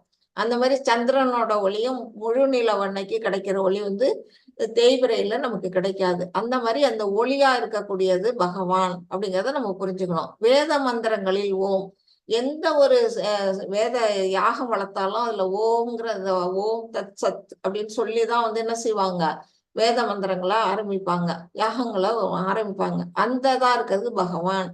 அப்புறம் ஆகாயத்தின் ஒளி, எப்போதும் வந்து ஆகாயத்துல ஒரு சத்தம் கேட்கும். அது நம்ம வந்து கூர்ந்து கேட்டோம்னா நமக்கு புரியும். அந்த மாதிரி சத்தமா இருக்கக்கூடியது யாது அப்படின்னா பகவான் கிருஷ்ணர் தான் இருக்கிறேன் அப்படிங்கிறாரு. மனிதர்ல திறமையா இருக்கிறேன் அப்படிங்கிறாரு. யாருகிட்ட எல்லாம் ஒரு திறமையா இருக்கணும், அந்த திறமையை பார்த்தோம்னா நம்ம பகவான் கிருஷ்ணர் அவர்கிட்ட இருக்கிறாரு அப்படிங்கிறத நம்ம புரிஞ்சுக்கணும். அப்புறம் பூமியில நம்ம மழை பெஞ்சா தெரியும், ஒரு நறுமணம் வரும் பூமியில இருந்து. அந்த நறுமணமா இருக்கக்கூடியதும் பகவான் கிருஷ்ணர் அப்படிங்கிறாரு. இல்லாட்டி சாதாரணமா மண்ணுக்கு ஏது நறுமணம், பகவான் தான் அதுல வந்து அதுல உண்டாறாரு. தீ அல்லது நெருப்பு, வெப்பமா இருக்கக்கூடியதும் நான் தான் அப்படிங்கிறாரு. உயிரினங்களின் வாழ்க்கை, உயிர் நமக்கெல்லாம் விதையளிக்க தந்தை யாரு அப்படின்னா பகவான் கிருஷ்ணன். அவர்கிட்ட இருந்தா என்ன முதல் புருஷ அவதாரம் வருது. புருஷ அவதாரங்கள்ல இருந்து அடுத்தடுத்த அவதாரங்கள் வருது. அப்புறம் நம்மெல்லாம் அவர்கிட்ட இருந்து வந்ததுதான். பிரம்மா இருந்தாங்க, பிரம்மா கிட்ட இருந்து பிரஜாபதிகள் வந்தாங்க, பிரஜாபதிகள்கிட்ட இருந்து நம்ம உயிரினங்கள்லாம் வந்ததுன்னு சொல்லப்படும் போது நமக்கு யார் முன்னோடினா பகவான் கிருஷ்ணர். அவருதான் நமக்கு என்ன செய்யறாரு, விதையளிக்கும் தந்தையா இருக்கிறாரு. அடுத்து அனைத்து சன்னியாசிகளின் தவம் புரிவோரின் தவம், தவம் செய்யறவங்களோட தவமா இருக்கக்கூடியதும் வந்து யாருன்னா பகவான் தான் அப்படின்னு சொல்லப்பட்டிருக்கு. எல்லா உயிரினங்களில் மூல விதை, இது வந்து நம்மளுடைய தெரியும், நான் சொன்னதுதான் நம்மளோட உணர்வு, அதாவது உயிர், அதுவும் பகவான் தான் இருக்கிறாரு. புத்திசாலிகளின் புத்தி, இப்ப நம்ம வந்து ரொம்ப அறிவாளி அப்படின்னு நம்ம சொன்னோம்னா நம்மளோட அறிவுங்கிறது யார் கொடுத்தது, நமக்கு அவர் கடவுள் கொடுத்தது. அந்த பரந்தாமன்ட்டு இருந்து வந்தது அந்த அறிவு. நமக்கு வந்து இயற்கையா நமக்கு அந்த அந்த அளவுக்கெல்லாம் அறிவு கிடையாது. பலசாலிகளின் பலம், பலசாலிகள்கிட்ட இருக்க பலம் யாருன்னா வலிமை, அது வந்து அதுவும் வந்து கிருஷ்ணர் தான் அப்படின்னு சொல்லப்பட்டிருக்கு. காமமும் பற்றுதலும் அறவே இல்லாத பலசாலிகளின் பலம், அதுவும் வந்து பகவான் தான் அப்படின்னு சொல்லப்பட்டிருக்கு. தர்மத்தின் கொள்கைகளுக்கு விரோதம் இல்லாத காமம், அதாவது ஒரு கணவன் மனைவி அப்படிங்கிற ஒரு நிலையில ஒரு ஏற்படக்கூடிய காமம், அது வந்து தர்மத்துக்கு விரோதமற்றது. அந்த மாதிரி காமமும் நான் தான் அப்படின்னு பகவான் என்ன சொல்றாரு, இதன் மூலமா நீ வந்து என்ன உணர்ந்து கொள்ளு, நான் இந்த உலகத்துல நான் எந்தெந்த வடிவத்துல இருக்கிறேன் அப்படின்னு அவர் சொல்றாரு. இதுல இருந்து பார்த்தா இந்த உலகத்துல இருக்கிற அனைத்து பொருள்களையும் நாம வந்து என்ன செய்யணும், பகவான உணரலாம் அப்படிங்கறது நம்ம புரிஞ்சுக்கிறோம். அதாச்சு இதை படிங்க. ஹரே கிருஷ்ண. சாத்விகா பாவா ராஜசாஸ்தாமசாஸ்ச யே மத் ஏவேதி தான் வித்தி நத்வஹம் தேஷு தே மயி ஸ்ரீபே குணமயே பாவை ஏவி சர்வம் இதம் ஜகத் மோகிதம் நாபிஜானாதி மாம் ஏத்ய பரமவ்யயம். ஹரே கிருஷ்ண மாதாஜி. ஹரே கிருஷ்ண மாதாஜி. இதுல என்ன சொல்லியிருக்கிறாங்க, சத்வம் ரஜஸ் தமஸ், இது வந்து 3 குணங்கள். நம்ம வந்து விரிவா படிப்போம் பின்னாடி. இது 3 குணங்கள். இந்த 3 குணங்களின் அடிப்படையில் இவற்றில் எந்த வாழ்க்கை நிலையானாலும் அவை எனது சக்தியால் படைக்கப்படுவை என்பதை அறிவாயாக. ஒரு விதத்தில் நானே எல்லாம் என்ற போதிலும் நான் சுதந்திரமானவன். நான் ஜட இயற்கையின் குணங்களுக்கு உட்பட்டவன் அல்ல, மாறாக அவை எனக்குள் அடக்கம் அப்படின்னு சொல்றாரு. அதாவது 3 விதமான குணங்கள் இங்க படத்துல பாத்தீங்கன்னா இதான் அந்த 3 குணங்கள். அது என்னன்னா சத்துவம் ரஜஸ் தமஸ்ன்னு இந்த 3 குணங்கள். அந்த 3 குணங்களும் நம்மள என்ன செய்யுது அப்படின்னா நம்மள அந்த குணங்களுக்குள்ள கட்டுப்படுத்துது. நம்ம வந்து ஏதாவது ஒரு குணத்துல இருப்போம். சத்துவ குணத்துல இருக்கலாம், இல்ல ரஜஸ்ல இருக்கலாம், இல்ல தமஸ்ல இருக்கலாம், இல்ல 3யும் கலந்து கூட நம்ம இருக்கலாம். அந்த அது எப்படின்னா நூலை போட்டு கயிறு மாதிரி நம்மள வந்து கட்டி வச்சிருக்குது. இது யாரு அப்படின்னா இந்த 3 குணங்களும் மாயை. அது வந்து நமக்கு வந்து நம்மளை வந்து கட்டுண்ட வாழ்க்கையில இதுதான் பிடிச்சி வச்சிருக்குது. அந்த அது மூணு எது பகவானுடைய சக்தி அப்படின்னு சொல்லப்படுது. இந்த மூன்றுமே என்ன பகவான்கிட்ட இருந்து வந்த சக்தி. இது வந்து வெளிப்புற சக்தி, மாயா சக்திங்கிறது. அந்த சக்திகிட்ட வந்து அறிவாயாக ஒரு விதத்தில் நானே இது எல்லாமே அவரு தான் அப்படின்னாலும் அவர் என்ன இதுல இருந்து தனித்து நிக்கிறாரு. அவர் வந்து இதுல வந்து கட்டுப்பட்டு இல்லை, அவர் வந்து தனித்து இருக்கிறாரு. ஜட இயற்கையின் குணங்களுக்கு அவரு உட்பட்டவர் இல்லை, அவர் வந்து நிர்குணவாதின்னு சொல்லப்படுது. இந்த மூன்று குணங்களும் அவருக்கு ஒன்றும் பாதிக்காது. மூன்று குணங்களையும் தாண்டி நிர்குணவாதியா பகவான் இருக்கிறாரு. மாறாக அவை எனக்குள்ள அடக்கம். அவருக்குள்ளதான் எல்லா சக்திகளும் அடங்கி இருக்கே தவிர அவரு வந்து எந்த சக்திக்குள்ளேயும் அடங்கல. அதாவது எப்படி நம்ம மனசுக்குள்ள பரமாத்மாவா இருக்கிறாரு. ஆனா வந்து அந்த இது என்னன்னா புரிஞ்சுக்க மாட்டோம் நம்ம. இங்க அததான் சொல்லி இருக்கிறாங்க. சத்துவம் ரஜஸ் தமஸ் என்னும் மூவகை குணங்களில் மயங்கி இருப்பதால் குணங்களுக்கு அப்பாற்பட்ட அழிவற்ற என்னை முழு உலகமும் அறியாது. இந்த உலகத்துல இருக்கவங்க எல்லாம் புரிஞ்சுக்க முடியாது. ஏன் புரிஞ்சுக்க முடியாது? அவரு நம்ம உள்ளதான் இருக்கிறாரு பரமாத்மாவா. ஆனா நம்ம ஏன் அவரை புரிஞ்சுக்க முடியாது அப்படின்னா நம்ம மாயையில வந்து கட்டுண்டு இருக்கிறோம். அது வந்து நம்மள என்ன செய்யுது? அவரை வந்து பார்க்க விடாம நம்மளை வந்து மறைக்குது. நம்ம 2வது சாப்டர்லயே நம்ம படிச்சோம். நம்மள உள்ளுக்குள்ள வந்து இது ஒரு சாட்சி பறவையா பகவான் வந்து இருக்கிறாரு. இந்த மரம்ங்கிறது, இந்த உடல்ங்கிறது ஒரு மரமா இருக்குது. இந்த மரத்துல வந்து 2 பறவைகள் இருக்கு. ஒண்ணு ஜீவாத்மா, ஒண்ணு பரமாத்மா. ஜீவாத்மாங்கிற பறவை என்ன செய்யுது? உள்ளுக்குள்ள வந்து பழத்தை சாப்பிடுது. அது ஒரு நேரம் இனிப்பா இருக்கு, ஒரு நேரம் கசப்பா இருக்கு. இனிப்பும் கசப்பும் எப்படி வருதுன்னா நம்ம வந்து அனுபவிக்கிற இன்ப துன்பங்கள் தான் அந்த இனிப்பும் கசப்புமா நம்ம அனுபவிக்கிறோம். இன்னொரு பறவை என்ன செய்யுது? நம்ம பழம் சாப்பிட்றத இன்னொரு பறவை பார்த்துக்கிட்டே இருக்குது. அது சாட்சி பறவை. அதுதான் பகவான் பரமாத்மா. அது எப்ப நம்ம திரும்பி பார்ப்போம், நீ எப்ப என்னை திரும்பி பார்ப்ப, நான் உன்னை கூட்டிகிட்டு போக காத்துக்கிட்டு இருக்கேன்னு இருக்குது. நாம என்ன செய்யறோம்? அதையே நம்ம திரும்பியே பார்க்கறது இல்லை. இந்த பழம் சாப்பிட்றதுலயே நம்ம வந்து என்ன பண்றோம்? மயங்கி கிடக்குறோம் அப்படிங்கிறது தான் இங்க வந்து இதுல சொல்லப்பட்டிருக்கு. நம்ம வந்து பகவானை புரிஞ்சுக்கிறதே கிடையாது. இப்ப இந்த பிக்சர் பாத்தீங்கன்னா இதை எக்ஸ்டெண்ட் பண்ணி பாத்தீங்கன்னா நல்லா தெரியும். அது வந்து நம்ம வந்து ஒவ்வொரு படிக்கட்டுகள் வந்து நம்மளோட லஸ்ட், கிரீடு, ஆங்கர் அப்படின்னு நம்மளுடைய குணங்கள்லாம் வந்து இந்த படிக்கட்டுல இருக்கும். அது வந்து என்ன செய்யும் அப்படின்னா நேரா மேல ஏறி போயிட்டா அங்க மேல பகவான் கிருஷ்ணர் இருக்கிறாரு, அங்க போய் சேர்ந்துடலாம். அது வந்து கொஞ்சம் பேர் போறாங்க, யாரு பக்தர்கள்லாம் அவரை போய் சென்று அடைஞ்சிடுறாங்க. ஆனா நாம என்ன செய்யறோம்?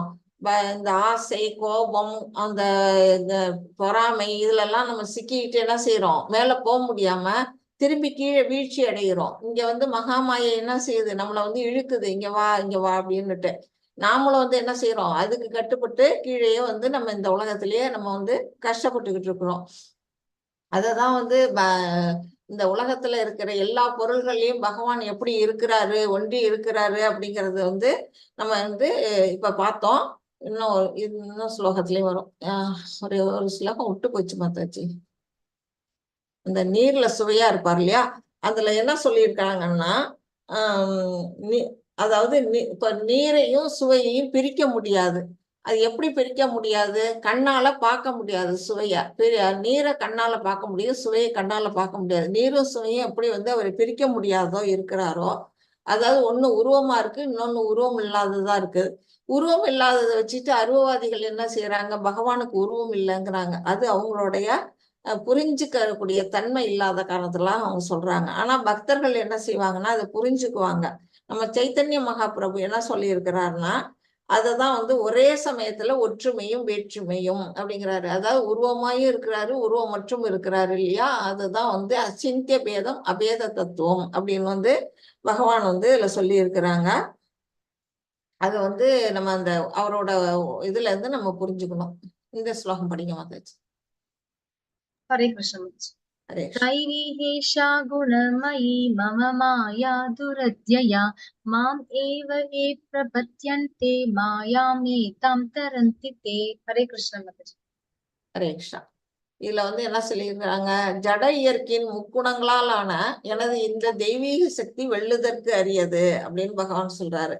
அதாவது இந்த கீழான இயற்கை இருக்கு இல்லையா, ஜட இயற்கை, அது வந்து பகவானுடைய தாழ்ந்த சக்தியும் சொல்லப்படுது. ஆனா பகவானுக்கு கட்டுப்பட்டு இருக்கிறதுனால அது தெய்வீக சக்தியாகவும் ஆகுது, அவரோட உன்னத சக்தியாகவும் அது இருக்குது.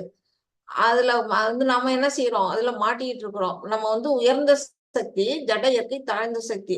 அப்படிங்கும் போது ஒரு உயர்ந்த சக்தி எப்படி தாழ்ந்த சக்தி கிட்ட சிக்கிக்குது அப்படின்னா, எதனால சிக்குது அப்படின்னா, அந்த தாழ்ந்த சக்தியா இருந்தா கூட ஜட இயற்கை என்ன செய்யுதுன்னா, பகவானுடைய விருப்பம், உன்னத விருப்பத்துக்கு தகுந்த மாதிரி அது கட்டுப்பட்டு நடக்குது. பகவான் என்ன ஆர்டர் பண்றாரோ அதுபடி அது செய்யுது.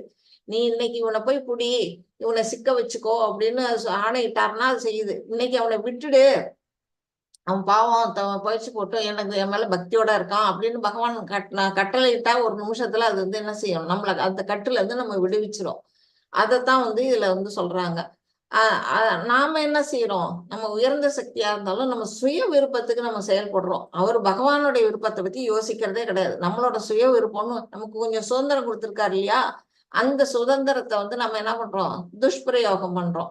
நம்ம விருப்பத்துக்கு நம்ம என்ன பண்றோம், பயன்படுத்துறோம். பகவானும் அதை வேடிக்கை பார்த்துட்டு நம்மள ஃப்ரீவில்லா விட்டுட்டாரு.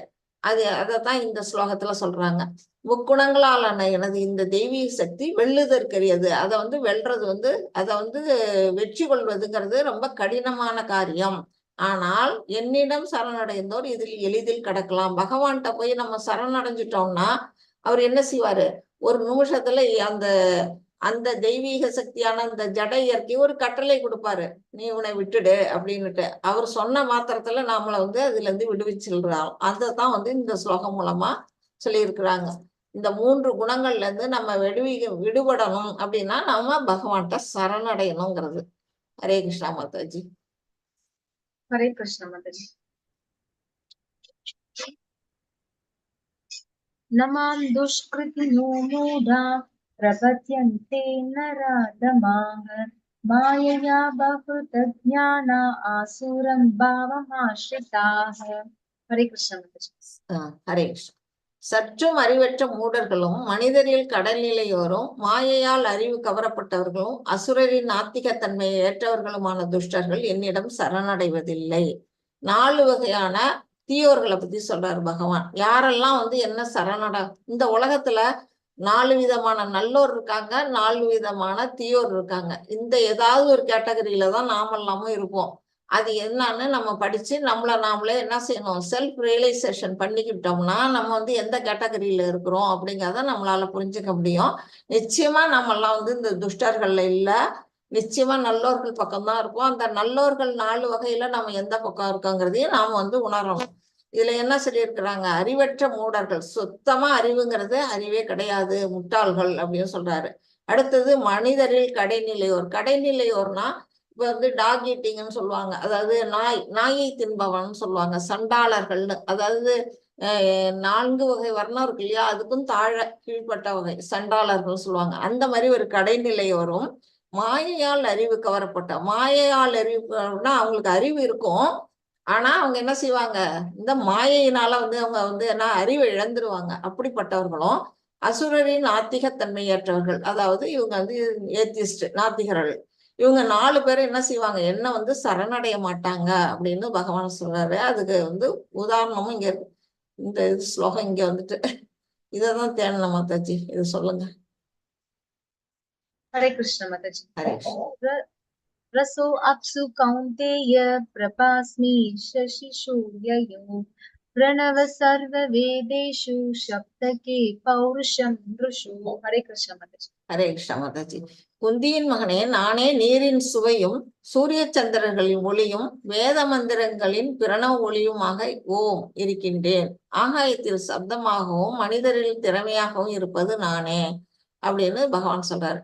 இப்போ நீ ஒரு டிராப் தண்ணி தெரியுது, அந்த தண்ணிக்குள்ள சுவையா இருக்கிறது பகவான் கிருஷ்ணர். அந்த சுவை தான் வந்து அப்பப்போ வந்து தோன்றி தோன்றி அவரோட பிக்சர் மறையுது. அந்த சுவையா இருக்கிறது நான் தான் அப்படின்னு சொல்றாரு. நம்ம அச்சிந்திய பேத தத்துவங்கிறது இது மூலமா இப்போ வந்து இதுக்கு உருவம் இருக்குது. தண்ணி வந்து ஒரு உருவம், ஆனா சுவைக்கு ஒரு உருவம் இல்லை. அந்த இதை வச்சுட்டு ஒரே நேரத்துல ஒற்றுமையாவும் வேற்றுமையாவும் பகவானை நம்ம வந்து பாக்குறோங்கிறது இது மூலமா தெரியுது. அடுத்தது வந்து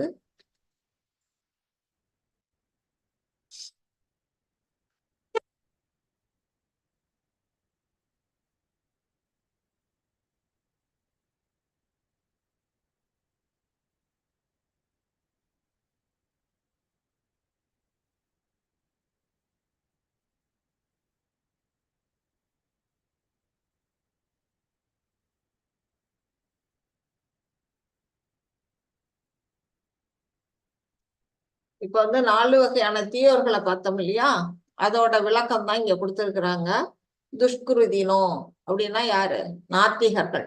அவங்க என்ன செய்வாங்கன்னா அறிவாளிகளா தான் இருப்பாங்க. இப்ப நம்ம வந்து இப்ப விஞ்ஞானிகள் இந்த மாதிரி சில கண்டுபிடிப்பாளர்களை கூட எடுத்துக்கலாம். அவங்கெல்லாம் என்ன செய்வாங்கன்னா ரொம்ப கெட்டிக்காரவங்களா இருப்பாங்க, அறிவு ஜாஸ்தியா இருக்கும். ஆனாலும் என்ன செய்வாங்க?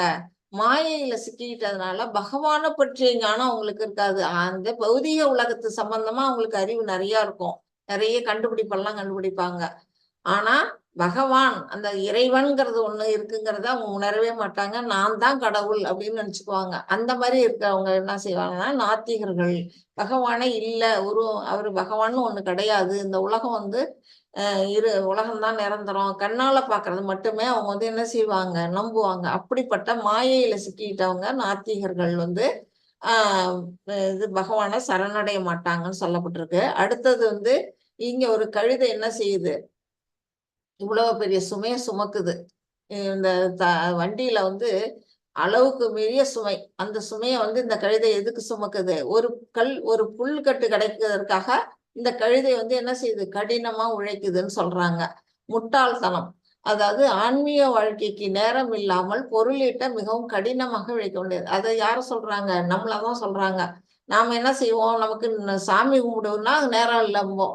இந்த கீதை படின்னா நேரம் இல்லம்போம். இந்த கிளாஸ் அட்டன் பண்ணோம்னா நேரம் இல்லம்போம். ஆனா நம்ம என்ன செய்வோம்? பொருள் ஈட்டுறதுக்குன்னா நமக்கு நேரம் கிடைக்கும். போய் எவ்வளவு பணம் சம்பாதிக்கணும் அப்படின்னா நம்ம மூளையை எவ்வளவு வேணாலும் செலவு பண்ணி என்ன செய்வோம்? உழைப்போம். இந்த கார்பரேட் கம்பெனில எல்லாம் வந்து என்ன செய்யறாங்க? ராத்திரியும் பகலும் வந்து வேலை செய்யறாங்க. அதனால ஏகப்பட்ட பணம் கிடைக்குது. அவ்வளவு பணத்தை வச்சுட்டு என்னதான் பண்ண போறாங்க? ஒரு அளவுக்கு தான் நம்ம தேவைக்கு தான் பணம் தேவை. அதே மாதிரி அததான் இங்க வந்து அவங்க சொல்லியிருக்காங்க. கழுத மாதிரி நம்ம எதுக்கு உழைக்கணும்? நமக்கு தேவையே இல்லையே. நம்ம வந்து இந்த உலகத்துக்கு வந்தது பணம் சம்பாதிக்க மட்டும்தானா அப்படிங்கிறத வந்து ஒவ்வொருத்தரும் வந்து யோசிச்சு யோசிச்சு பார்க்கணும். அதை பார்த்தோம்னா நம்ம வந்து கடைசியில என்ன செய்வோம்? விரக்தி தான் அடைவோம். நம்ம ஒரு பைசா கூட நம்மளால எடுத்துட்டு போக முடியாதுங்கிறத உணரும் போது அது தேவையில்லை அப்படிங்கிறத நம்ம செய்யணும். அவங்களால என்ன செய்ய முடியும்? நேரத்துக்கு சாப்பிட தூங்க கூட அவங்களுக்கு நேரம் கிடைக்காது. அந்த அளவுக்கு அவங்க வந்து உழைக்கிறாங்க. அது வந்து என்னது? அப்படிப்பட்ட மூடர்கள் என்ன சரணடைய மாட்டாங்க அப்படின்னு பகவான் திட்டமா சொல்லிட்டாரு. அடுத்தது இது பேய் குணம், ஆசுர குணம்னு சொல்லியிருக்கிற அசுர குணம். இது யாருன்னா ராவணன். ராவணன் என்ன செய்யறான்? இந்த உலகத்தையே வெல்லணும் அப்படிங்கிற ஆசையில கடுமையா தவம் புரிகிறான். அந்த உலகத்தை வென்று அவன் என்ன பண்ண போறான்? நான் தான் இந்த உலகத்துக்கே ராஜா, என்னை விட்டா எல்லாரும் என்னையே கும்பிடுங்க அப்படின்னு இப்ப இரண்யாகசிபு சொன்னாலே, இரண்யாகசிபு சொல்லி பிரகலாதனை கூட கொடுமைப்படுத்துறான் இல்லையா? அந்த மாதிரி ஒரு நிலையில இவங்கெல்லாம் என்ன ஆகுதுன்னா அசுர குணம் படைச்சவங்க. அவங்கெல்லாம் வந்து எப்படி செய்வாங்க? பகவானை சரணடைய மாட்டாங்க. இது 3வது சொல்லியிருக்கிறாரு. 4வது மனிதர் யாருன்னா மனித இனத்தில் தாழ்ந்தவர். உதாரணம் வந்து ஜகாய் மதாயின்னு சொல்லியிருக்காங்க. இவர் யாருன்னா நீல ட்ரெஸ் போட்டிருக்கவர் பகவான் நித்யானந்தர். இந்த எல்லோ கலர் வந்து பகவான் சைத்தன்யர். இது சைத்தன்யர் இங்க எப்படி வந்தாருன்னா நம்ம பகவான் கிருஷ்ணரோட அவதாரமா இங்க வந்து 500 வருஷங்களுக்கு முன்னாடி தோன்றினவரு. அவர் என்ன செய்யறாரு அப்படின்னா இங்க வந்து இந்த ஜகாய் மதாய்ங்கிறவங்க வந்து நல்ல ஒரு பிராமண குடும்பத்துல பிறந்திருந்தோம். அவங்க என்ன செய்யறாங்க? தப்பான வழியில வந்து வாழ்க்கை நடத்துறாங்க. குடிக்கிறது, எல்லாரையும் கிண்டல் பண்றது, மற்றவங்களுக்கு துன்புறுத்துறது, இந்த மாதிரி செயல்களை செஞ்சுட்டு கீழ்நிலையில அவங்க வந்து வாழ்ந்துட்டு இருக்காங்க. மனித பிறவியில கீழ்நிலையில போயிட்டாங்க. அந்த மாதிரி இருக்கவங்கள நல்வழிப்படுத்தணும் அப்படின்னு பகவான் நித்யானந்தர் என்ன பண்றாருன்னா அவங்கள வந்து ஹரே கிருஷ்ணா மகாமந்திரத்தை சொல்லுங்க அப்படின்னு வந்து அவர் சொல்றாரு. அது சொன்னதன்னா அவரை வந்து கிண்டல் பண்றதும் இல்லாம பானையை போட்டு அவர் தலையில வந்து என்ன பண்றாங்க? உடைக்கிறாங்க. உடைச்சதுனால அவருக்கு நெத்தியில வந்து காயம் ஏற்பட்டு ரத்தம் வருது. அதை பார்த்து அதை தெரிஞ்சுக்கிறாரு. பகவான் சைத்தன்யருக்கு வந்து இந்த விஷயம் தெரிய போனோம்னா அவர் பகவான் எப்படியுமே வந்து தன்னை எது பண்ணாலுமே பொறுத்துக்கக்கூடிய தன்மை. ஆனா தன்னோட பக்தர்களுக்கு ஏதாவது துன்பம் யாராவது கொடுத்துட்டாங்கன்னா அவர் பொறுத்துக்கவே மாட்டாரு. உடனே வந்துடுறாரு. சக்கராயத்தை எடுத்து அவங்கள கொல்ல வராரு. அப்போ வந்து நித்யானந்த பிரபு அவர்கிட்ட வேண்டி கேட்டுக்கிறாரு. நீங்க வந்த நோக்கம் இது இல்ல. நீங்க வந்து சக்கராயுத்தால ஏகப்பட்ட பேரை துவாபர யுகத்துல நீங்க அழிச்சிருக்கீங்க. எத்தனையோ அரக்கர்கள் அழிச்சிங்க. ஆனா இந்த அவதாரத்துல வந்து துஷ்டர்கள் எல்லாம் வதைக்கிறது உங்களோட நோக்கம் இல்ல. நாம அவங்களுக்கெல்லாம் கலியுகத்துல அவங்கள வந்து வீழ்ச்சி அடைந்த அந்த ஆத்மாக்களை வந்து என்ன செய்யணும்? விடுவிக்கணும், அதுக்காக நீங்க வந்திருக்கிறீங்க. நமக்கு வந்து பரப்ப வேண்டியது நம்மளோட கலியுக தர்மம் சங்கீர்த்தன இயக்கம் பரப்பதான் வந்திருக்கீங்க. நீங்க இந்த சக்கராயத்தை திரும்ப எடுத்துங்கன்னு சொல்லி அவரை சமாதானம் பண்றாரு. அந்த மாதிரி இந்த 4 வகை தீயோர்களை பத்தி பகவான் வந்து அர்ஜுனருக்கு சொல்றாரு. அடுத்தது மாதாஜி இதை படிங்க. ஹரே கிருஷ்ணா. சதுர்விதா பஜந்தே மாம் ஜனா சுக்ரிதினோர்ஜுன ஆர்த்தோ ஜிக்ஞாசுரர்த்தார்த்தி ஞானி ச பரதர்ஷப. ஹரே கிருஷ்ணா மாதாஜி. ஹரே கிருஷ்ணா. வரதர்களில் சிறந்தவனே, 4 விதமான நல்லோர் எனக்கு தொண்டு புரிகின்றனர். துயருற்றோர், செல்வத்தை விரும்புவோர், கேள்வியுடையோர், பூரணத்தின் அறிவை தேடுவோர் என்பவர் அவர்கள். அவங்க 4 விதமான நல்லோர்களை பத்தி இப்ப சொல்றாரு. அவங்களோட உதாரணத்தை பார்த்துட்டு நான் உங்களுக்கு விளக்கம் கொடுக்குறேன். இங்க கொடுத்துருக்குறாங்க. இப்ப வந்து இந்த இடத்துல நீங்க பாத்தீங்கன்னா கஜேந்திர மோட்சம், உங்க எல்லாருக்கும் இந்த கதை தெரிஞ்சிருக்கும்னு நினைக்கிறேன். இது வந்து கஜேந்திரன்கிறது வந்து ஒரு பாண்டிய நாட்டு அரசனா வந்து இந்திரத்யுமன்கிற பேர்ல ஆட்சி புரியும் போது ஒரு நாள் அவர் தியானத்துல இருக்கும்போது அகஸ்தியரோ யாரோ ஒரு முனிவர் வராரு. அதை அவர் கவனிக்கல, தியானத்துல இருந்ததுனால கவனிக்கல. உடனே அவருக்கு கோபம் வந்துருது. உடனே என்ன செய்யறாரு, நீ வந்து என்ன கவனிக்காம இருந்துட்ட, மதன்னு இருக்கிற, நீ மத யானையா போய் பூமியில போறோம் அப்படின்னு சொல்லி ஜாகிரதை கொடுக்குறாரு. அப்போ வந்து அவர் என்ன பண்றாரு, இந்திரத்யுமன் ஏத்துக்கிறாரு. பரவாயில்ல, எனக்கு அது கிடைக்கணும்னு பகவானோட எண்ணம் இருந்ததுன்னா நான் பரவாயில்ல, நான் யானையா பிறக்கிறேன்னு. அப்பதான் அகஸ்தியருக்கு வந்து என்ன செய்யுது, ஐயோ நல்ல உத்தமமானவரை போய் சபிச்சிட்டோமே அப்படின்னுட்டு அவருக்கு வந்து அது சாப விமோச்சனமும் கொடுக்குறாரு. நீ யானையா பிறந்தாலும் நீ பகவானை வந்து தொண்டு மறக்காம செஞ்சுக்கிட்டு இருப்ப. அப்போ பகவான் கிருஷ்ணரே வந்து உன்னை வந்து அந்த சாபத்துல இருந்து விடுதலை கொடுப்பாரு அப்படின்னு சொல்லி அனுப்பி விடுறாரு. அதே மாதிரி இந்த முதலையா பிறந்ததும் ஹூஹூன்னு சொல்லக்கூடிய ஒரு கந்தர்வன், அவரும் என்ன பண்றாரு, அவர் விளையாட்டா என்ன பண்றாரு, ஒரு முனிவர் நீர்நிலையில குளிச்சுட்டு இருக்கா, அவர் காலை போய் பிடிச்சு இழுப்பாரு. அவர் ஒரு விளையாட்டா அதை செய்யறாரு. அது விளையாட்டா செஞ்சாலும் அது இந்த இடத்துல அவருக்கு வினையா மாறிடுது. அவர் வந்து உடனே நீ காலை பிடிச்சு இழுக்கிறியா, நான் தொந்தரவு பண்றியா, நீ வந்து முதலையா போய் போற அப்படின்னு அவருக்கு சாபம் கொடுத்துருவாரு. அந்த சாபத்தினால இவர் வந்து பிறக்கிறாரு. இந்த மாதிரி இருக்கிறது காலத்துல இவங்க வந்து யானை வந்து நீர்நிலையில பூ பறிச்சு பகவானுக்கு போதும் அந்த கிருஷ்ணருக்கு வந்து படைக்கும். அந்த மாதிரி நேரத்துல வந்து இந்த முதலையோட கால் வந்து பிடிச்சிக்குது. முதல்ல வந்து என்ன பண்ணுது, காலை பிடிச்சிக்குது. இது வந்து 1000 வருஷம் காலம் போராடுது இந்த யானை தான் அதுகிட்ட இருந்து விடுவிட்டுடலாம்னு.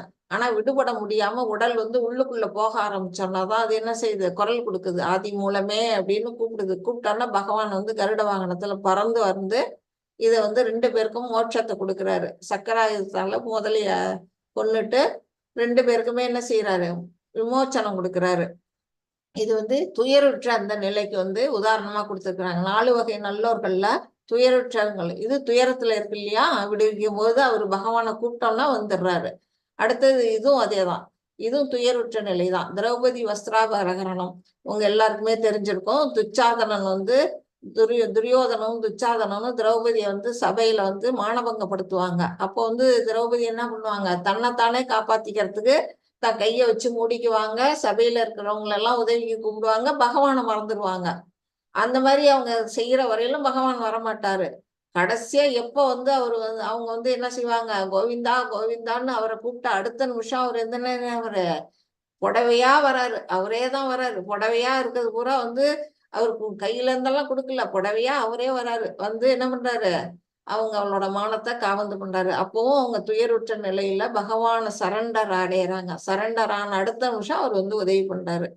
இது வந்து 3வது பிக்சர் என்னன்னா சுகதேவ சுவாமி ஜனனம். அதாவது இந்த இது ஒரு கிளி இருக்குது. பகவான் கிருஷ்ணர் வந்து துவாபரகத்துல வந்து கிருஷ்ணரா வந்து அவதாரம் பண்ணி இங்க வந்துடுறாரு. அப்ப ராதாராணி மட்டும் அங்க இருக்கிறாங்க. அவங்களோட கையில அந்த கிளி இருக்குது.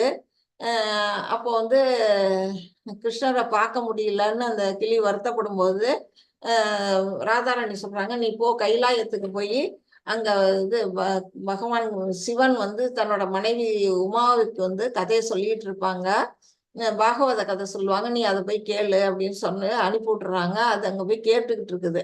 அங்க ஒரு மரத்துல வந்து உட்கார்ந்துக்குது. சிவபெருமான் வந்து பார்வதி தாயாருக்கு வந்து என்ன சொல்றாங்க, பாகவத கதையை சொல்லிட்டு இருக்காங்க. அவங்க கொட்டிக்கிட்டே இருக்கிறாங்க, திடீர்னு தூங்கிடுறாங்க. ஆனா இந்த கிளி தூங்கல, கேட்டுக்கிட்டே அது போட்டுக்கிட்டு இருக்குது. கதையெல்லாம் கேட்டுக்கிட்டு இருந்துட்டு கொஞ்ச நாள் கழிச்சு பார்வதி என்ன செய்யறாங்க, முழிச்சுட்டு சந்தேகங்கிறாங்க. அந்த கதையில சந்தேகம் கேட்டோன்னே, இவ்வளவு நாள் போட்டுக்கிட்டு கேட்டுக்கிட்டு இருந்தியே, என்ன சந்தேகம்னா, இல்லையே நான் தூங்கிட்டேனே அப்படின்னு அவங்க சொல்லும் போதுதான் தெரியுது, போட்டது இந்த கிளி அப்படின்னு தெரிஞ்சுக்கிட்டு, ஐயோ உன்னதமான இந்த ஞானத்தை ஒரு கிளி கேட்டுடுச்சே அப்படின்னு சொல்லிட்டு அதை பிடிக்கிறதுக்கு சிவபெருமான் துரத்திட்டு வருவாரு. அது என்ன செய்யும், கீழே பூலோகத்துல பறந்து இங்க வியாசரோட மனைவி அவங்க தூங்கிட்டு இருப்பாங்க, வாயை குறந்து கொட்டாய் விட்டுக்கிட்டு, அவங்களோட வாய் வழியா வயிற்றுக்குள்ள போயிடும் அந்த கிளி. அங்க போன பிறகு அது என்ன செய்யும், சிவபெருமான் அதை துரத்திட்டு வராரா. அப்போ வியாசர் சொல்வார், நீங்க கவலைப்படாதீங்க, அது இங்க அது கருவா உருவாக மாறிடுச்சு, நான் பாத்துக்கிறேன், அதை நீங்க போயிட்டு வாங்க அப்படின்னு சொன்னோன்னே, சரி ஒரு நல்ல ஒரு இடத்துலதான் வந்திருக்குது அப்படின்னு சொல்லிட்டு சிவபெருமான் போயிடுறாரு. அப்போ ஒரு குறிப்பிட்ட காலம், இப்ப நம்ம எல்லாம் 10 மாசம் ஆனோம்னா என்ன செய்யும், குழந்தை பிறந்துரும் இல்லையா. அவர் சுகர் 2 வருஷம் ஆனாலும் பிறக்கவே இல்லை, வருஷம் நிறைய ஆகுது, வெளியில குழந்தை பிறக்கவே இல்லைன்னொன்னா வியாசர் எவ்வளோ கேட்பாரு. அந்த குழந்தை என்ன செய்யுது, உள்ள இருந்துக்கிட்டு நான் வரமாட்டேன்னே சொல்லும். அதுக்கு ஞானம், இந்த உலகத்துல வந்தா துன்பம் அப்படின்னு தெரிஞ்சுக்கிட்டு வரமாட்டேன் அப்படின்னும். அப்ப அவர் வேற வழி இல்லாம பகவான் கிருஷ்ணரை போய் கூட்டிட்டு வருவாரு. அவரை கூப்பிட்டோன்னா அவரு சொல்லுவாரு, வா நீ வெளியில வா அப்படின்னு கூப்பிட்டோன்னா, நான் இந்த உலகத்துக்கு வரமாட்டேன் அப்படின்னு சொல்லும். சொன்னேன்னா, இல்ல நீ வா, உனக்கு நான் நீ என்ன கேட்குறியோ சொல்றேன்னா, அப்படின்னா நான் இங்க உலகத்துக்கு வந்தேன்னா நான் ஞானியாவே இருக்கணும், இந்த உலகத்தோட முக்குணங்கள்ல என்னை கட்டுப்படுத்தக்கூடாது அப்படின்னு சொன்னா, சரி அப்படியே இருக்கட்டும்னு சொன்னதான் அவர் சுகபிரம்மம் பிறக்கும் போதே அப்படி ஞானியா பிறக்கிறாரு. அவரு தான் இந்த சுக சுவாமியோட ஜனனம் பத்திய கதை இங்க கொடுத்துருக்குறாங்க. அந்த சுகதேவ சுவாமி தான் என்ன சொல்றாரு, இங்க பரீட்சித் மகாராஜாவுக்கு ஸ்ரீமத் பாகவதத்தை 7 நாள்ல அவருக்கு இறப்பு ஏற்படக்கூடிய அந்த 7 நாள்ல அவருக்கு என்ன சொல்றாங்க, இந்த பாகவதத்தை எடுத்து சொல்றாங்க. அந்த கதையை உங்களுக்கு என்னைக்காவது ஒரு நாள் நான் சொல்றேன், இன்னைக்கு நிறைய டைம் ஆயிடும். அந்த மாதிரி இதுல இவரு என்ன செய்யறாரு, அந்த கதையை பாகவதத்தை அந்த சுகபிரம்மத்திட்ட இவரு கேட்கிறாரு. இங்க துருவ மகாராஜாவும் அப்படிதான். அவர் செல்வத்தை வேண்டி, அதாவது தன்னோட தந்தையோட மடிவுல அவரை உட்கார விடாம அவங்க சிற்றனை என்ன செய்வாங்கன்னா துரத்தி விட்டுருவாங்க. நீ நீ என் வயத்துல பிறக்கல, என் வயத்துல பிறந்தவங்க தான் அவங்க அப்பா மடியில உட்கார உரிமை அப்படின்னு சொல்லி துரத்துவாங்க. அவருக்கு என்ன செய்வோம், உடனே கவலையா போய் அவங்க அம்மாட்ட கேட்டானே, நீ பகவான் கிருஷ்ணர் போய் வேண்டு, பகவானை வேண்டு அப்படின்னு சொல்லிட்டான்னா, அவர் காட்டுக்கு தவம் செய்ய போறாரு. எத்தனை வயசுல, 5 வயசுல அவர் போகும்போது வழியில நாரதர் பார்த்துட்டு அவரும் தடுத்து பார்ப்பாரு, அவர் கேட்க மாட்டாரு. அப்புறம் உடனே அவர் காதுல ஓம் நமோ பகவதே வாசுதேவாய அப்படிங்கிற மந்திரத்தை ஓதுவாரு. அதை கேட்டுட்டு அந்த குழந்தை என்ன செய்யும், அதையே உச்சரிப்பு பண்ணி தவம் இருந்து பகவான் கிருஷ்ணரை தெரிஞ்சுக்கும். அந்த இது செல்வத்தை விரும்பி அப்படின்னு சொல்ல வர்றாங்க. ஏன்னா அவரோட ராஜ்யத்தை கிடைக்கல இல்லையா, அதுக்காக இந்த துருவ மகாராஜா கதையை இங்க உதாரணமா சொல்லி இருக்கிறாங்க. இங்க ராமர் ஹனுமார் இவங்க 2 பேருமே உங்களுக்கு தெரியும். இவர் பகவான்கிட்ட எப்படி தாசிய இதுல தொண்டாற்றினாரு, சரணடைஞ்சாரு அப்படிங்கிறத நம்ம இது தெரிஞ்சுக்கிறதுக்காக இது சொல்லி கொடுத்துருக்குறாங்க. இது சூத கோஸ்வாமி நைமிஷாரண்ய முனிவர்கள்ட்ட கேள்வி கேட்கிறாங்க. இங்க பாகவதம் சுகர் சொன்ன கதைய அவர் சூதரும் அந்த குரூப்ல இருந்து கேட்கிறாரு. இந்த கூட்டத்துல அவர் என்ன செய்யறாரு, சௌனக முனிவர்கள் அவங்களுக்கு நைமிஷாரண்யம் அப்படிங்கிற அந்த வனத்துல இந்த பாகவத கதையை திரும்பவும் சொல்றாங்க. அதுதான் நாம இப்ப படிச்சுக்கிட்டு இருக்கிற பாகவத புராணமா இருக்குது. இது கேள்வியுடையோர் பகவானை பற்றிய, அதாவது இந்த உலகத்துல இல்லை என்னென்ன நடக்குது அப்படிங்கிற விஷயங்கள் எல்லாம் தெரிஞ்சுக்கணும்னு அந்த கேள்வி ஞானத்தை விரும்புறவங்களுக்கு இந்த உதாரணமா இங்க கொடுத்துருக்குறாங்க. இது ஞானிக்கு உதாரணமா கொடுத்துருக்குறாங்க. மாதாஜி இதை படிங்க. ஹரே கிருஷ்ணா மாதாஜி. தேஷாஞானி நித்யயுக்தः ஏக பக்திர் விசிஷ்யதே பிரியோ ஹி ஞானினோத்யர்த்தம் அஹம் சச்ச மம பிரியः. ஹரே கிருஷ்ணா மாதாஜி. ஹரே கிருஷ்ணா. இவர்களில் முழு ஞானத்துடன் எப்போதும் தூய பக்தி தொண்டில் ஈடுபட்டிருப்போனே சிறந்தவன், ஏனெனில் நான் அவனுக்கு மிகவும் பிரியமானவன், அவனும் எனக்கு மிகவும் பிரியமானவன். இந்த 4 வகை நல்லோர்கள்ல ஞானி தான் வந்து எனக்கு வந்து ரொம்ப சிறந்தவன் அப்படின்னு பகவான் சொல்றாரு. ஏன் வந்து ஞானி அவர் சொல்றாரு? ஞானிக்கு தான் தெரியும். என்ன தெரியும்? நாம வந்து இந்த உடல் இல்ல, நாம வந்து ஒரு ஆத்மா, உன்னத ஆத்மா, நம்மளோட இயற்கையான நிலை பகவானுக்கு தொண்டு செய்யறது, நம்ம இந்த உடல்ல இருந்து வேறுபட்ட நாங்க அப்படிங்கறது வந்து யார் உணர்வாங்கன்னா அந்த ஞானியால மட்டும்தான் உணர முடியும். அவங்க என்ன செய்வாங்க? ஃபர்ஸ்ட் வந்து ஞானத்துல ஃபர்ஸ்ட் அவங்க வந்து அடி எடுத்து வைக்கும்போது அவங்க வந்து ஃபர்ஸ்ட் அந்த அருவ பிரம்மம், பகவானோட நிலை 3 நிலை பார்த்தோம். அருவ பிரம்மம், பரமாத்மா, பகவான் அப்படின்னு. ஃபர்ஸ்ட் நிலையில அவங்க வந்து பிரம்மத்தை தான் அவங்க உணர்வாங்க. அதுல ஃபர்ஸ்ட் அப்புறம் மேல மேல மேல அவங்க முன்னேறும்போது பரமாத்மா உணர ஆரம்பிப்பாங்க. கடைசியா பகவானையும் அவங்க உணரக்கூடிய நிலைக்கு வருவாங்க. அதனாலதான் வந்து பகவான் வந்து என்ன சொல்றாரு? ஞானத்தோட, அது முழு ஞானத்தோட எப்போதும் பக்தி, ஞானம் இல்லாத பக்தி வந்து அவ்வளவு பயன் இல்லை. பகவானை பற்றி ஞானத்தை தெரிஞ்சுக்கிட்டு நம்ம பக்தி தொண்டு செய்யும் போது நம்ம என்ன செய்வோம்? சீக்கிரமா பகவானை சென்றடைய முடியும். அதுதான் வந்து அப்படிப்பட்ட ஞானி வந்து எனக்கு ரொம்ப பிரியமானவன், நானும் அவனுக்கு பிரியமானவன் அப்படின்னு பகவான் இதுல சொல்றாரு. அதாச்சு இது எப்படி? ஹரே கிருஷ்ணா மாதாஜி. பஹூனாம் ஜன்மனாம் அந்தே ஞானவான் மாம் பிரபத்யதே வாசுதேவ சர்வம் இதி ச மகாத்மா சுதுர்லபஹ. ஹரே கிருஷ்ணா மாதாஜி. ஹரே கிருஷ்ணா. பற்பல பிறவிகளுக்கு பின் உண்மையான அறிவுடையவன் எல்லா காரணங்களுக்கும் காரணமாக எல்லாமாக என்னை அறிந்து என்னிடம் சரணடைகின்றான். அத்தகைய மகாத்மா மிகவும் அரிதானவன்.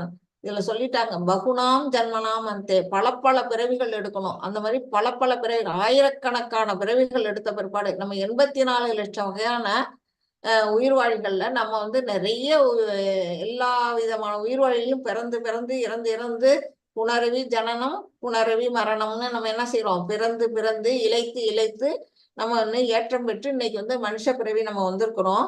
அப்படிப்பட்ட மனுஷ பிறவிக்கு வந்ததுக்கு அப்புறம் நாம வந்து என்ன செய்வோம்? அதுலயே நம்ம கொஞ்சம் அறிவு நம்மகிட்ட இருந்ததுன்னா நம்ம என்ன செய்வோம்னா, எல்லா காரணங்களுக்கும் காரணமாக, அதாவது ஈஸ்வரக பரமகிருஷ்ணக சச்சிதானந்த விக்கிரக அநாதிராதி கோவிந்தக சர்வ காரண காரணம் அப்படின்னு பிரம்ம சங்கீதத்துல சொல்லியிருக்கிறாங்க. அந்த மாதிரி எல்லா காரணங்களுக்கும் காரணமா இருக்கக்கூடியது யாரு? பகவான் வாசுதேவன். வாசுதேவம் சர்வம் இதி. கடவுளே என்னது? எல்லாத்தையும் அறிஞ்சிட்டு பகவான் நான் தான் வாசுதேவன், என்னை விட்டா வேற கதி இல்லை அப்படிங்கறது தெரிஞ்சுக்கிட்டு என்ன செய்வாங்க? என்னட்ட வந்து சரணடைகிறாங்க. அப்படிப்பட்ட மகாத்மா எப்படி? ச மகாத்மா சுதுர்லபக. அப்படிப்பட்ட மகாத்மா மிகவும் அரிதானவன். ஆயிரம் மனிதர்கள்ல யாரோ ஒருத்தர், சகசிரேஷு மனுஷானம்னு படிச்சோம் இல்லையா? அத மாதிரி 1000த்துல ஒருத்தவங்க தான் என்ன செய்ய முடியும்? என்னையே முழுமையும் காரணமானு தெரிஞ்சுக்கிட்டு என்னை வந்து சரணடைவாங்க அப்படின்னு பகவான் சொல்றாரு. தச்சு படி. ஹரே கிருஷ்ண மாதாஜி. காமைஸ்தை ஞானஹ பிரபத்யந்தே தேவதாஹ தம் தம் நியமம் ஆஸ்தாய பிரகிருத்யா நியதா ஸ்வயாம். யோ யோ யாம் யாம் தனும் பக்தः ஸ்ரத்தயார்ச்சிதும் இச்சதி தஸ்ய தஸ்யாச்சலாம் ஸ்ரத்தாம் தாம் ஏவ விததாம்யஹம். ஹரே கிருஷ்ணா மாதாஜி. ஹரே கிருஷ்ணா மாதாஜி. இதுல என்ன சொல்லியிருக்கிறாங்கன்னா, தேவ வழிபாட்டை பத்தி பகவான் சொல்லியிருக்கிறாரு. என்ன அப்படின்னா, ஜட ஆசைகளால் அறிவை இழந்தவர்கள். நாமெல்லாம் என்ன செய்வோம்? பௌதீகத்துல மற்ற பொருள்கள்ல இருக்கிற ஆசையை விட நம்ம பகவான்கிட்ட வைக்கிற ஆசையை விட நம்ம இதுல எல்லாம் தான் ஆசை அதிகமா வச்சிருப்போம். அதனால நம்ம என்ன செய்யறோம்? நம்மளோட அறிவு அந்த இடத்துல வேலை செய்யாது. நம்ம எப்போ வேற இதுல எல்லாம் ஆசை வச்சிருக்கிறோமோ அது வரையிலும் நம்மளோட அறிவு வந்து மழுங்கிதான் இருக்கும். இந்த ஆசைகள் எல்லாம் துறந்த அடுத்த நிமிஷம் நமக்கு அறிவு வந்து எப்படி இருக்கும்னா, பளிங்கு மாதிரி வந்து பலப்படும் அப்படின்னு சொல்லப்பட்டிருக்கு. ஜட ஆசைகளால என்ன செய்யறோம்? அறிவை இழந்தவர்கள் தேவர்களிடம் சரணடைந்து, பலவிதமான தேவர்கள்ட்டையும் சரணடைஞ்சு நம்ம என்ன செய்யறோம்? நமக்கு வேணுங்கிறது, நமக்கு வந்து இப்ப அழகான மனைவி வேணும்னா போய் என்ன பண்றோம்? உமாதேவியை வழிபடுறோம். கல்வி, நம்ம வந்து நிறைய பெரிய பட்டதாரி ஆகணும், நிறைய ஐஏஎஸ் அதிகாரி ஆகணும், நிறைய பெரிய பெரிய படிப்பு படிக்கணும்னா நம்ம சரஸ்வதியை வணங்குறோம். கண்ணு நோய் இருந்ததுன்னா சூரியனை வழிபடுறோம். அந்த மாதிரி நம்ம வந்து ஒவ்வொரு தேவைக்கும் நம்ம என்ன செய்யறோம்? ஒவ்வொரு தேவர்களை நம்ம வழிபடுறோம். தங்களது இயற்கைக்கு ஏற்ப வழிபட்டு, அதாவது நம்ம தேவைக்கு ஏற்ப நம்ம வந்து என்ன பண்றோம்? வழிபடுறோம். பகவான்களை, அந்த தெய்வங்களை நம்ம வழிபடுறோம். அந்த மாதிரி முறைகளையும் நியமங்களையும் பின்பற்றுகின்றனர் அப்படின்னு கொடுத்திருக்கிறாங்க. அதாவது தேவர்களை வழிபடுறதை விட மோசமான விஷயம் வந்து என்ன செய்யறாங்க, இந்த பாருங்க இங்க மனுஷர்களை, இந்த சாதாரண ராஜா மனிதர்களை இந்த காலத்துல கூட பாத்தீங்கன்னா அரசியல்வாதிகள்ல நிறைய பேர் கும்பிடு போட்டுக்கிட்டு இருப்பாங்க. எதுக்கு? ஆதாயத்துக்கு. அவங்களுக்கு வந்து சில விஷயங்கள் ஆகணும் அப்படின்னா அவங்களோட துணை தேவை. அது மாதிரி மனிதர்களை வணங்குறாங்க. அதை விட மோசமா இங்க என்ன செய்யறாங்க, பேய் பிசாசுகள் எல்லாம் வணங்குறாங்க இந்த இடத்துல. இங்க வந்து என்ன செய்யறாங்க, இறந்து போன ஆவிய சமாதியை போய் வணங்குறாங்க. இந்த மாதிரி வழிபாட்டை தான் பகவான் என்ன சொல்றாருன்னா தேவ வழிபாடு அப்படின்னு சொல்றாரு. அத வந்து அதுக்கு வந்து என்ன சொல்லியிருக்கிறாங்க அப்படின்னா, எல்லோரது இதயத்திலும் நான் பரமாத்மாவாக இருக்கின்றேன். பகவான் நம்மளோட இதயத்துக்குள்ளேயே இருக்கிறாரு. ஆனா நம்ம என்ன செய்வோம், அவரை விட்டுட்டு தேவர்களை வணங்குறோம். தேவர்களை வழிபட வேண்டுமென ஒருவன் விரும்பும் போது அந்த குறிப்பிட்ட தேவனிடம் பக்தி செய்வதற்கான அவனது நம்பிக்கையை நானே பலப்படுத்துகின்றேன். அதாவது நாம வந்து ஒரு காரியத்துக்காக நம்ம ஒரு தேவர்களை போய் வணங்கும் போது அது வந்து அது சரி வணங்குறியா, வணங்கிக்கோ, அதுக்கான வழியை நானே ஏற்படுத்தி தரேன்னு பகவான் என்ன செய்யறாரு, அதுக்கான வழியை அவரே உண்டாக்கி கொடுக்குறாரு, வழிபடுறதுக்கு தேவையான வழிய. ஏன் அப்படி செய்யறாரு அப்படின்னா, நம்மளோட விருப்பம் அங்க இருக்குது ஒண்ணு. ரெண்டாவது வந்து அப்படியாச்சும் நீ ஒண்ணுமே கடவுளே கும்பிடாம நீ நாத்திகமா இல்லாம அட்லீஸ்ட் தேவனையாவது வழிபடுறியா, வழிபடு. அப்படி வழிபட்டுட்டு கடைசியா வந்து உண்மையை தெரிஞ்சுக்கிட்டு நீ என்னையே வந்து அடைவ அப்படின்னு பகவான் என்ன செய்யறாரு, நம்மளுக்கு கொஞ்சம் சுதந்திரம் கொடுக்கிறாரு.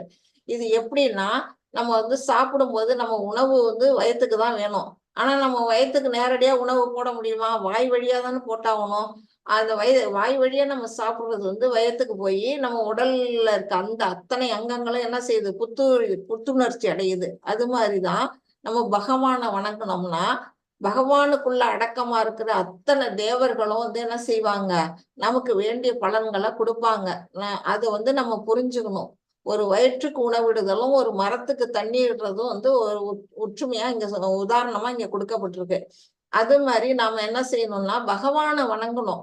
பகவானை வணங்கினாலே மற்ற தேவர்களும் அதுல திருப்தி அடைஞ்சு அவரோட அங்கமா இருக்கிறாங்க. அவங்க எல்லாம் திருப்தி அடைஞ்சு நமக்கு வேண்டியதை கொடுப்பாங்க.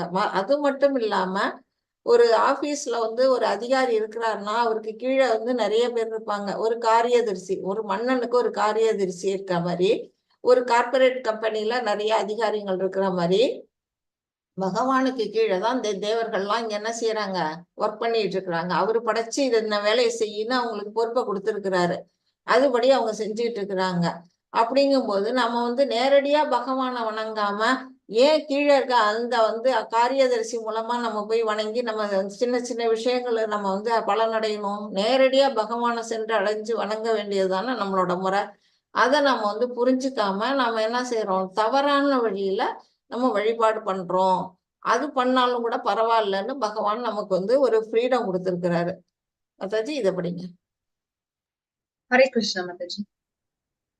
सदया श्रद्धया युक्तस्तस्याराधनमीहते लभते च तत्कामान् मयैव विहितान् हितान् अन्तवत्तु फलं तेषां तद्भवत्यल्पमेधसां देवान् यजो यान्ति मद्भक्ता यान्ति माम् अपि।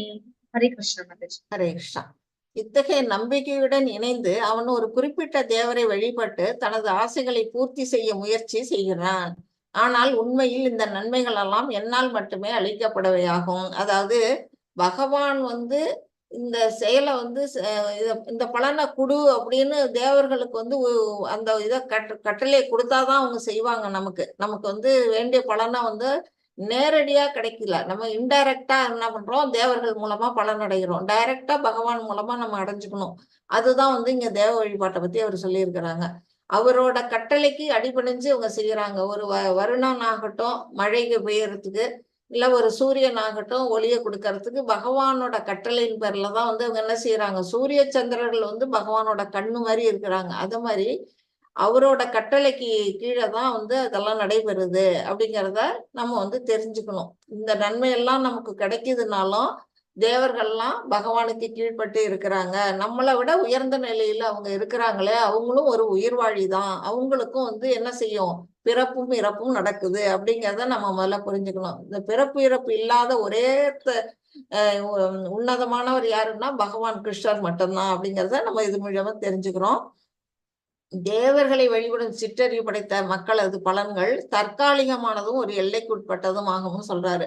இப்ப நம்மளதான் அவர் சொல்றாரு, நம்ம வந்து என்ன செய்யறோம், பகவானை நேரடியா வணங்காம தேவர்களை வணங்கிட்டு இருக்கிறோம் இல்லையா? நமக்கு அந்த பலன் எப்படி கிடைக்கும்னா அது தற்காலிகமானது, ஒரு எல்லைக்கு உட்பட்டது. நம்ம நம்ம அதிகமான இது கேட்டோம்னா அது கிடைக்காது தேவர்கள் மூலமா, ஆனா பகவான்கிட்ட கிடைக்கும். அது வந்து தற்காலிகமானது. ஏன்னா நம்ம திரும்பி இந்த உலகத்துல வந்து இந்த பலனை அனுபவிச்சுட்டு திரும்பி இந்த உலகத்துக்கே தான் நம்ம திரும்பி வருவோம். ஏன் அப்படின்னு சொன்னோம்னா, தேவர்களை வழிபடுவோர் தேவர்களின் உலகங்களுக்கு செல்வர். நம்ம எந்த தேவரை வணங்குறோமோ அந்த தேவரோட உலகத்துக்கு போயிட்டு திரும்பி இந்த பூமிக்கு தான் நம்ம வந்து பிறந்து வரணும். நிரந்தரமா அந்த உலகத்துல இருக்க முடியாது. ஆனால் எனது பக்தர்கள் இறுதியில் எனது உன்னத உலகை அடைகின்றனர். பகவானை நேரடியா வணங்குறவங்க என்ன செய்வாங்க, அந்த பகவானோட கோலோகத்துக்கு போனதுக்கு அப்புறம் அவங்களுக்கு இந்த பிறப்பு இறப்புங்கிறதே கிடையாது. அங்கேயே நிரந்தரமா என்ன செய்வாங்க, பக்தி தொண்டுல ஈடுபடுவாங்க. அந்த மாதிரி இருக்கவங்க என்ன செய்வாங்கன்னா, நம்மளோட ஆன்மீக ஆத்மாவுக்கு வந்து இந்த உடலை விட்டு உயிர் பிரிஞ்சன்னு பகவானோட உலகத்துக்கு போனதுக்கு அப்புறம்தான் நமக்கு ஆன்மீக செயல்கள்னு சிலது இருக்கிறதே தெரியும். அந்த ஆன்மீக செயல்கள் தான் பக்தி தொண்டுன்னு சொல்லப்படுது. அங்க போய் நம்ம வந்து சும்மா இருக்க மாட்டோம், செயல்படுவோம், பக்தி தொண்டுல செயல்படுவோம் அப்படிங்கிறது இது மூலமா தெரியுது. மாதாஜி இதை படிங்க. ஹரே கிருஷ்ணா மாதாஜி. அவ்யக்தம் யக்திம் ஆபன்னம் மன்யந்தே மாம் அபுத்தயः பரம் பாவம் அஜானந்தோ மமாவ்யயம் அனுத்தமம். ஹரே கிருஷ்ணா மாதாஜி. ஹரே கிருஷ்ணா. என்னை பக்குவமாக அறியாத அறிவற்ற மனிதர்கள் கிருஷ்ணர் எனப்படும் பரமபுருஷ பகவானாகிய நான் முன்னர் அருவமாக இருந்ததாகவும் தற்போது உருவத்தை ஏற்றிருப்பதாகவும் எண்ணுகின்றனர்.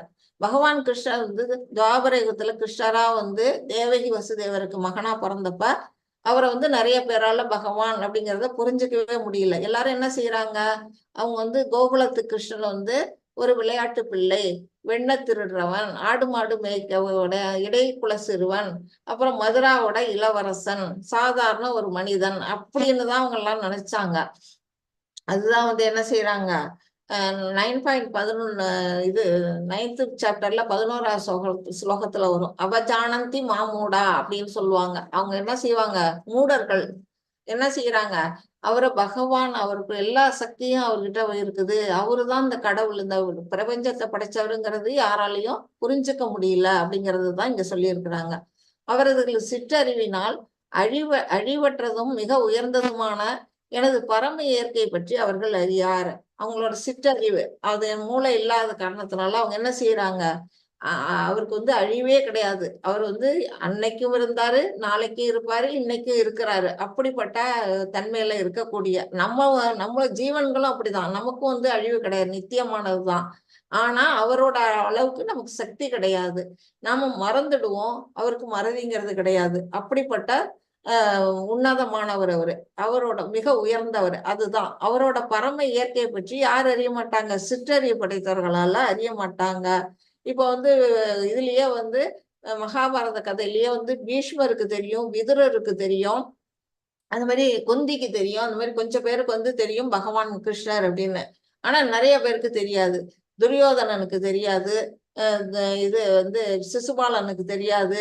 அதே மாதிரி நிறைய பேருக்கு என்ன செய்யுது, பகவான் அப்படிங்கிறது தெரியாது. தெரியாதனால அவர் மேல பொறாம வேற படுவாங்க. அப்படிப்பட்ட நிலையில அவங்க எல்லாம் இருந்தாங்க அப்படின்னு சொல்லப்பட்டிருக்கு. மாதாஜி இதை படிங்க.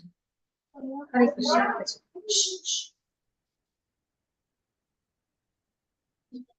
நாஹம் பிரகாஷ சர்வஸ்ய யோகமாயா சமாவ்ருதः மூடோயம் நாபிஜானாதி லோகோ மாமஜமவ்யயம் வேதாஹம் சமதீதானி வர்த்தமானானி சார்ஜுன பவிஷ்யானி ச பூதானி மாம் து வேத ந கஷ்சன. ஹரே கிருஷ்ணா மாதாஜி. ஹரே கிருஷ்ணா. சிற்றறிவுடையவருக்கும் முட்டாளுக்கும் நான் ஒருபோதும் தோன்றுவதில்லை அப்படின்னு சொல்றாரு. அவர் என்ன செய்வாரு, யோக மாயால மறைக்கப்பட்டிருக்கிறாரு. நமக்கெல்லாம் வந்து கண்ணுக்கு அவருக்கு தெரியாது. ஏன்னா நம்ம அந்த அளவுக்கு நம்ம வந்து புத்திசாலித்தனம் கிடையாது, பக்தியும் கிடையாது. நான் எனது அந்தரங்க சக்தியால் கவரப்பட்டுள்ளேன். அதான் அந்தரங்க சக்திங்கிறதா யோக மாயை. எனவே நான் பிறப்பற்றவன், அழிவற்றவன் என்பதை இவர்கள் அறிவதில்லை. அவருக்கு வந்து பிறப்பு இல்லை, அழிவு இல்லை அப்படிங்கிறத யாரால, முட்டாள்களாலையும் சிற்றறிவு படைச்சவங்களாலையும் உணர முடியாது அப்படின்னு பகவான் சொல்றாரு. அர்ஜுனா, முழுமுதற் கடவுளான நான் கடந்த காலத்தில் நடந்தவை, தற்போது நடப்பவை, நீ நடக்கப் போகின்றவை அனைத்தையும் அறிவேன். அதாவது அவருக்கு முக்காலமும் உணர்ந்தவர் அப்படின்னு அவர் சொல்றாரு. இப்ப வந்து அர்ஜுனர் வந்து இதுலயே கேட்பாரு, நீ வந்து எப்படி கிருஷ்ணா வந்து 4வது சாப்டர்ல சொல்லும்போது எனக்கு வந்து இந்த கிருஷ்ண விஞ்ஞானத்தை சொல்றியே, இதுக்கு முன்னாடி விவஸ்வானுக்கு சொன்னேன்னு சொல்லியிருக்கியே, அப்ப விவஸ்வான் வந்து எந்த காலத்திலயோ பிறந்தவர், இந்த காலத்துல வந்து நீ அந்த காலத்துல நீ இருந்தங்கிறத நான் எப்படி புரிஞ்சுக்குவேன், நீ இப்ப சமகாலத்தவங்களால நம்ம இருக்கோம் அப்படின்னு சொல்லும்போது, நீயும் நானும் அந்த காலத்திலயும் பிறந்தோம், இந்த காலத்திலயும் பிறந்திருக்கோம், நீ மறந்துட்ட அர்ஜுனா, எனக்கு எல்லாமே ஞாபகம் இருக்கு அப்படின்னு சொல்லுவாரு. அது மாதிரி முக்காலமும் அவர் உணர்ந்தவர். நடக்க போகின்ற அனைத்தையும் இப்ப குருஷேத்திர போர்க்களத்துல பின்னாடி என்ன நடக்க போகுது, யார் ஜெயிப்பாங்க, யார் தோப்பாங்க, என்னைக்கு யார் சாவாங்க, அத்தனையும் பகவானோட திட்டம். அவருக்கு எல்லாமே தெரியும் இல்லையா? அததான் அவர் வந்து சொல்றாரு. நான் எல்லா ஜீவாத்மாக்களையும் நன்கு அறிவேன், ஆனால் என்னை அறிந்தவர் யாரும் இல்லை. பகவானை அறியக்கூடிய அளவுக்கு நமக்கு வந்து அறிவு பத்தாது. அவரை வந்து உடல் உருவமற்றவர்னு சொல்லுவாங்கன்னா, அவர் வந்து அழகிய ரூபம், சச்சித்தானந்த ரூபம் உடையவர், சியாம சுந்தர ரூபமுடையவர். அப்படிப்பட்ட ரூபமுடையவரை யாராலையும் நம்மளால புரிஞ்சுக்க முடியல. அத்தாச்சி இதை படிங்க. ஹரே கிருஷ்ண மாதாஜி. ரேஷ் ஏஷாம் ஸ்வந்தகதம் பாபம் ஞானாம் புண்ணியகர்மணாம் தே த்வந்த்வமோஹ நிர்முக்தா பஜந்தே மாம் திருடவ்ருதாக. ஹரே கிருஷ்ண மாதாஜி. ஹரே கிருஷ்ண. முற்பிறவியிலும் இப்பிறவியிலும் புண்ணிய செயல்களில் ஈடுபட்டு எவர்களது பாவ விளைவுகள் முழுமையாக ஒழிக்கப்பட்டு விட்டதோ அப்படிங்கிறாங்க. அதாவது நம்ம போன பிறவியில நிறைய பாவம் பண்ணியிருப்போம், புண்ணியம் பண்ணியிருப்போம். இந்த பிறவிலையும் நம்ம என்ன பண்ணியிருக்கிறோம், பாவம் புண்ணியம் ரெண்டுமே செஞ்சிருப்போம். ஆனா 2 பிறவியிலையும் நம்ம என்ன செய்யணும், நிறைய பாவத்தை விட புண்ணிய செயல்கள் அதிகமா செய்யும் போது பாவ விளைவுகள் வந்து கம்மியாகும், அப்ப வந்து ஒழிஞ்சிரும் அப்படிங்கிறது தான் இங்க சொல்லியிருக்கு. பாவ விளைவுகள் முழுமையாக ஒழிக்கப்பட்டு விட்டதோ எவர்கள் மயக்கத்தின் இருமையிலிருந்து பூரணமாக விடுபட்டுள்ளார்களோ. நம்ம எப்போவுமே நம்ம ஒரு டிவாலிட்டிலே இருப்போம், அதுல இருந்து நம்ம என்ன பண்ணணும், விடுபடணும். அந்த மாதிரி விடுபட்டவர்களோ அவர்களே எனது பக்தி தொண்டில் மன உறுதியுடன் ஈடுபடுவார்கள். திடமான உறுதியுடன் என்ன செய்வாங்க, பக்தி தொண்டுல ஈடுபடுவாங்கன்னு பகவான் சொல்றாரு. அந்த மாதிரி ஈடுபடுறவங்களால மட்டும்தான் பாவ விளைவுகள்ல இருந்தும் வெளிவர முடியும், இந்த டுவாலிட்டில இருந்தும் வெளியில வர முடியும் அப்படிங்கிறது இந்த ஸ்லோகம் மூலமா நமக்கு வந்து சொல்லியிருக்கிறாரு.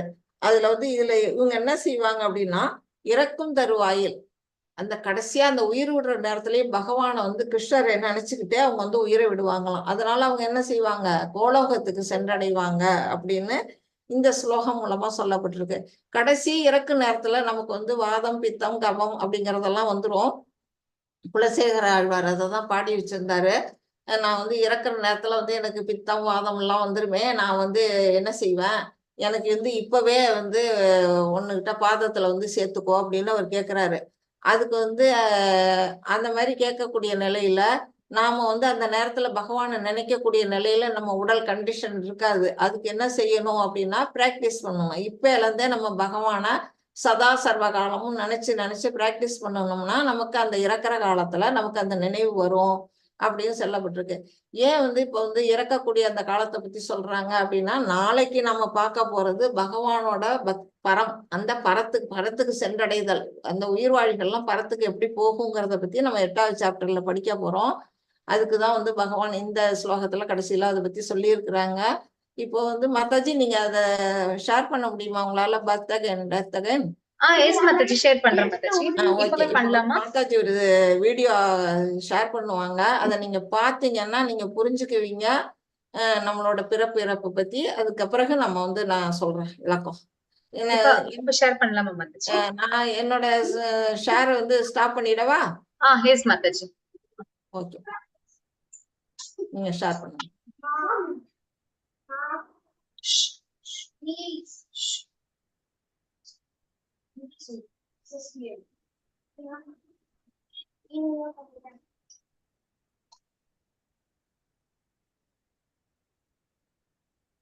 மாதாஜி ஹரே கிருஷ்ணா.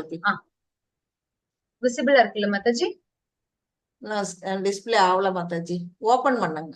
இல்லையா, கிளிக் பண்ணிட்டீங்களா? எஸ் மாதாஜி. தெரியுதா டிவோட்டிஸ்? அந்த மாதாஜி இப்ப படத்துல தெரியுதா? கிளிக் பண்ணுங்க. அந்த படம் இருக்கு இல்லையா, அந்த படத்துல கிளிக் பண்ணுங்க. இப்ப தெரியுதா? இல்ல வரல மாதாஜி.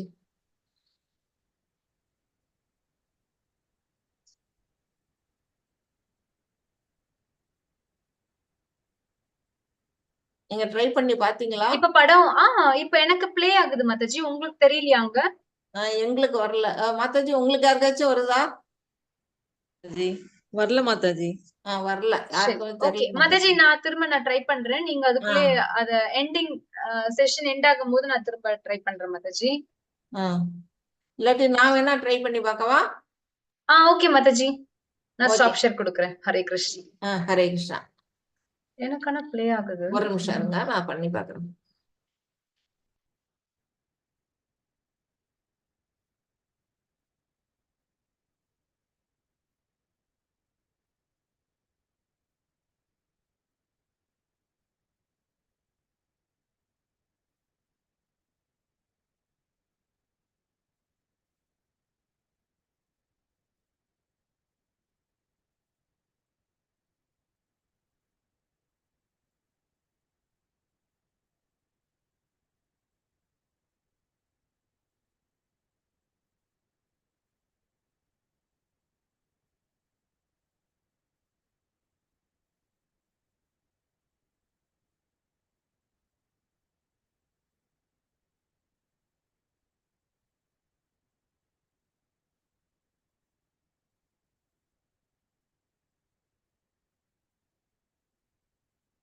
மாதாஜி ஷேர் ஆகுதா? எஸ் மாதாஜி. அது கொஞ்சம் நீங்க என்லார்ஜ் பண்ணிட்டீங்கன்னா தெரியும் மாதாஜி. ஷேரிங் தெரியுதா மாதாஜி? எஸ் மாதாஜி, வீடியோ எங்களுக்கு தெரியுது. Okay, voice okay. மட்டும் தான் வரல. வாய்ஸ் மட்டும் தான் வருதா, படம் இல்லையா? இல்ல, படம் வருது, வாய்ஸ் வரல. Okay.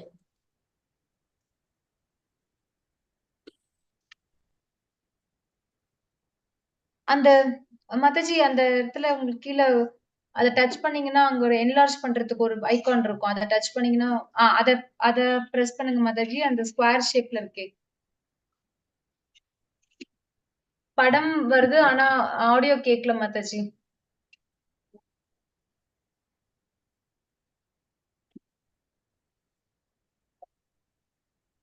And when the body is to the wall, where the body is there, and the soul again enters another body. This is Mataji, called Hare Atman. Krishna. What is the next body you are going to get? You must have information.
Hare Krishna Mataji.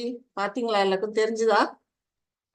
பார்த்தோம் மாதாஜி. பயங்கரமா இருக்கு Mataji life. இது வந்து இந்த காலத்துல doctor எல்லாம் கண்டுபிடிச்சிருக்கிறாங்க. எப்படின்னா நம்ம வந்து ஸ்கேன் பண்ணி கண்டுபிடிக்கிறதெல்லாம் பாகவதம். எப்ப பாகவதம் எழுதுனாங்க அந்த காலத்திலேயே இது வந்து பர்த் டேத்தை பத்தி கொடுத்துட்டாங்க விளக்கமா. இது வந்து பாகவதத்துல இருக்குது. இதுல இருந்து நீங்க எல்லாம் புரிஞ்சுக்கலாம் எந்த அளவுக்கு நம்மளோட வாழ்க்கை இது இருக்கு அப்படிங்கிறத நம்ம புரிஞ்சுக்கணுங்கிறதுக்கு தான் இதை காட்டினேன். நாளைக்கு நம்ம படிக்க போறது அதுக்கு இதுக்கு ரிலேட்டடா இருக்கும் அந்த சாப்டர். அதனாலதான் இன்னைக்கு அதை காட்டணும்னு ஆசைப்பட்டேன் அவங்களுக்கெல்லாம். மாதாஜி இந்த வீடியோ சூப்பரா இருந்துச்சு மாதாஜி. நம்ம வந்து இதுக்கு தகுந்த மாதிரி நம்ம என்ன செய்யணும், பகவானை சென்றடையறதுக்கான வழி என்ன பண்ணணுமோ அதை நம்ம பண்ணணுங்கிறது தான் இதுலோட முக்கியத்துவமா இதுல கொடுக்கப்பட்டிருக்கு. Thank you devotees. மாதாஜி, நீங்க பலஸ்ருதி சொல்லிடுறீங்களா? சொல்லிடுறேன் மாதாஜி. ஹரே கிருஷ்ணா. ओम तत्सत् श्रीमद्भगवद्गीतासु उपनिषत्सु ब्रह्मविद्यायां योगशास्त्रे श्रीकृष्णार्जुनसंवादे ज्ञानविज्ञानयोगो नाम सप्तमोऽध्यायः। सर्वं श्रीकृष्णार्पणमस्तु। हरे कृष्ण माताजी। हरे कृष्ण। वाञ्छाकल्पतरुभ्यश्च कृपा सिन्धुभ्यैव च पतितानां पावनेभ्यो वैष्णवेभ्यो नमो नमः। अनंतकोटि वैष्णव वृंद की जय। श्रील रामाचार्य हरिदास ठाकुर की जय। श्रील प्रभुपादा की जय। Hare Krishna Krishna Krishna Hare Hare, Hare Ram Ram Ram Hare Hare, Hare Krishna Krishna Krishna Hare Hare, Hare Ram Ram Ram Hare Hare, Hare Krishna devotees. Thank you devotees. இவ்வளவு நாள் பொறுமையா இருந்து இந்த கிளாஸை கேட்டுக்கிட்டதுக்கு ரொம்ப தேங்க்ஸ். உங்களுக்கு ஏதாவது சந்தேகம் இருந்தா நீங்க கேட்கலாம். அட்டெண்டன்ஸ் லிங்க் போட்டிருக்கிறாங்க மாதாஜி குரூப்ல, அது எல்லாரும் அட்டெண்டன்ஸ் போட்டுருங்க. நான் போட்டுட்டோம் Mataji. Okay Mataji, thank you Mataji. Thank you. Hare Krishna Mataji. Hare Krishna. வேற யாராவது போடாம இருந்தீங்கன்னாலும் போட்டுருங்க. எல்லா மாதாஜிங்களுக்கும் ஹரே கிருஷ்ணா. உமா மகே மாதாஜி, ஸ்ரீவித்யா மாதாஜி, பத்மா மாதாஜி, வசலா மாதாஜி, அன்புக்கரசி மாதாஜி, சீதாம்பரநாதன் மாதாஜி, எல்லாருக்கும் ஹரே கிருஷ்ணா. துர்கா மாதாஜி ஹரே கிருஷ்ணா. हरे कृष्ण माताजी। ஹரே கிருஷ்ணா ஹரே கிருஷ்ணா. எல்லாருக்கும் ஹரே கிருஷ்ணா மாதாஜி.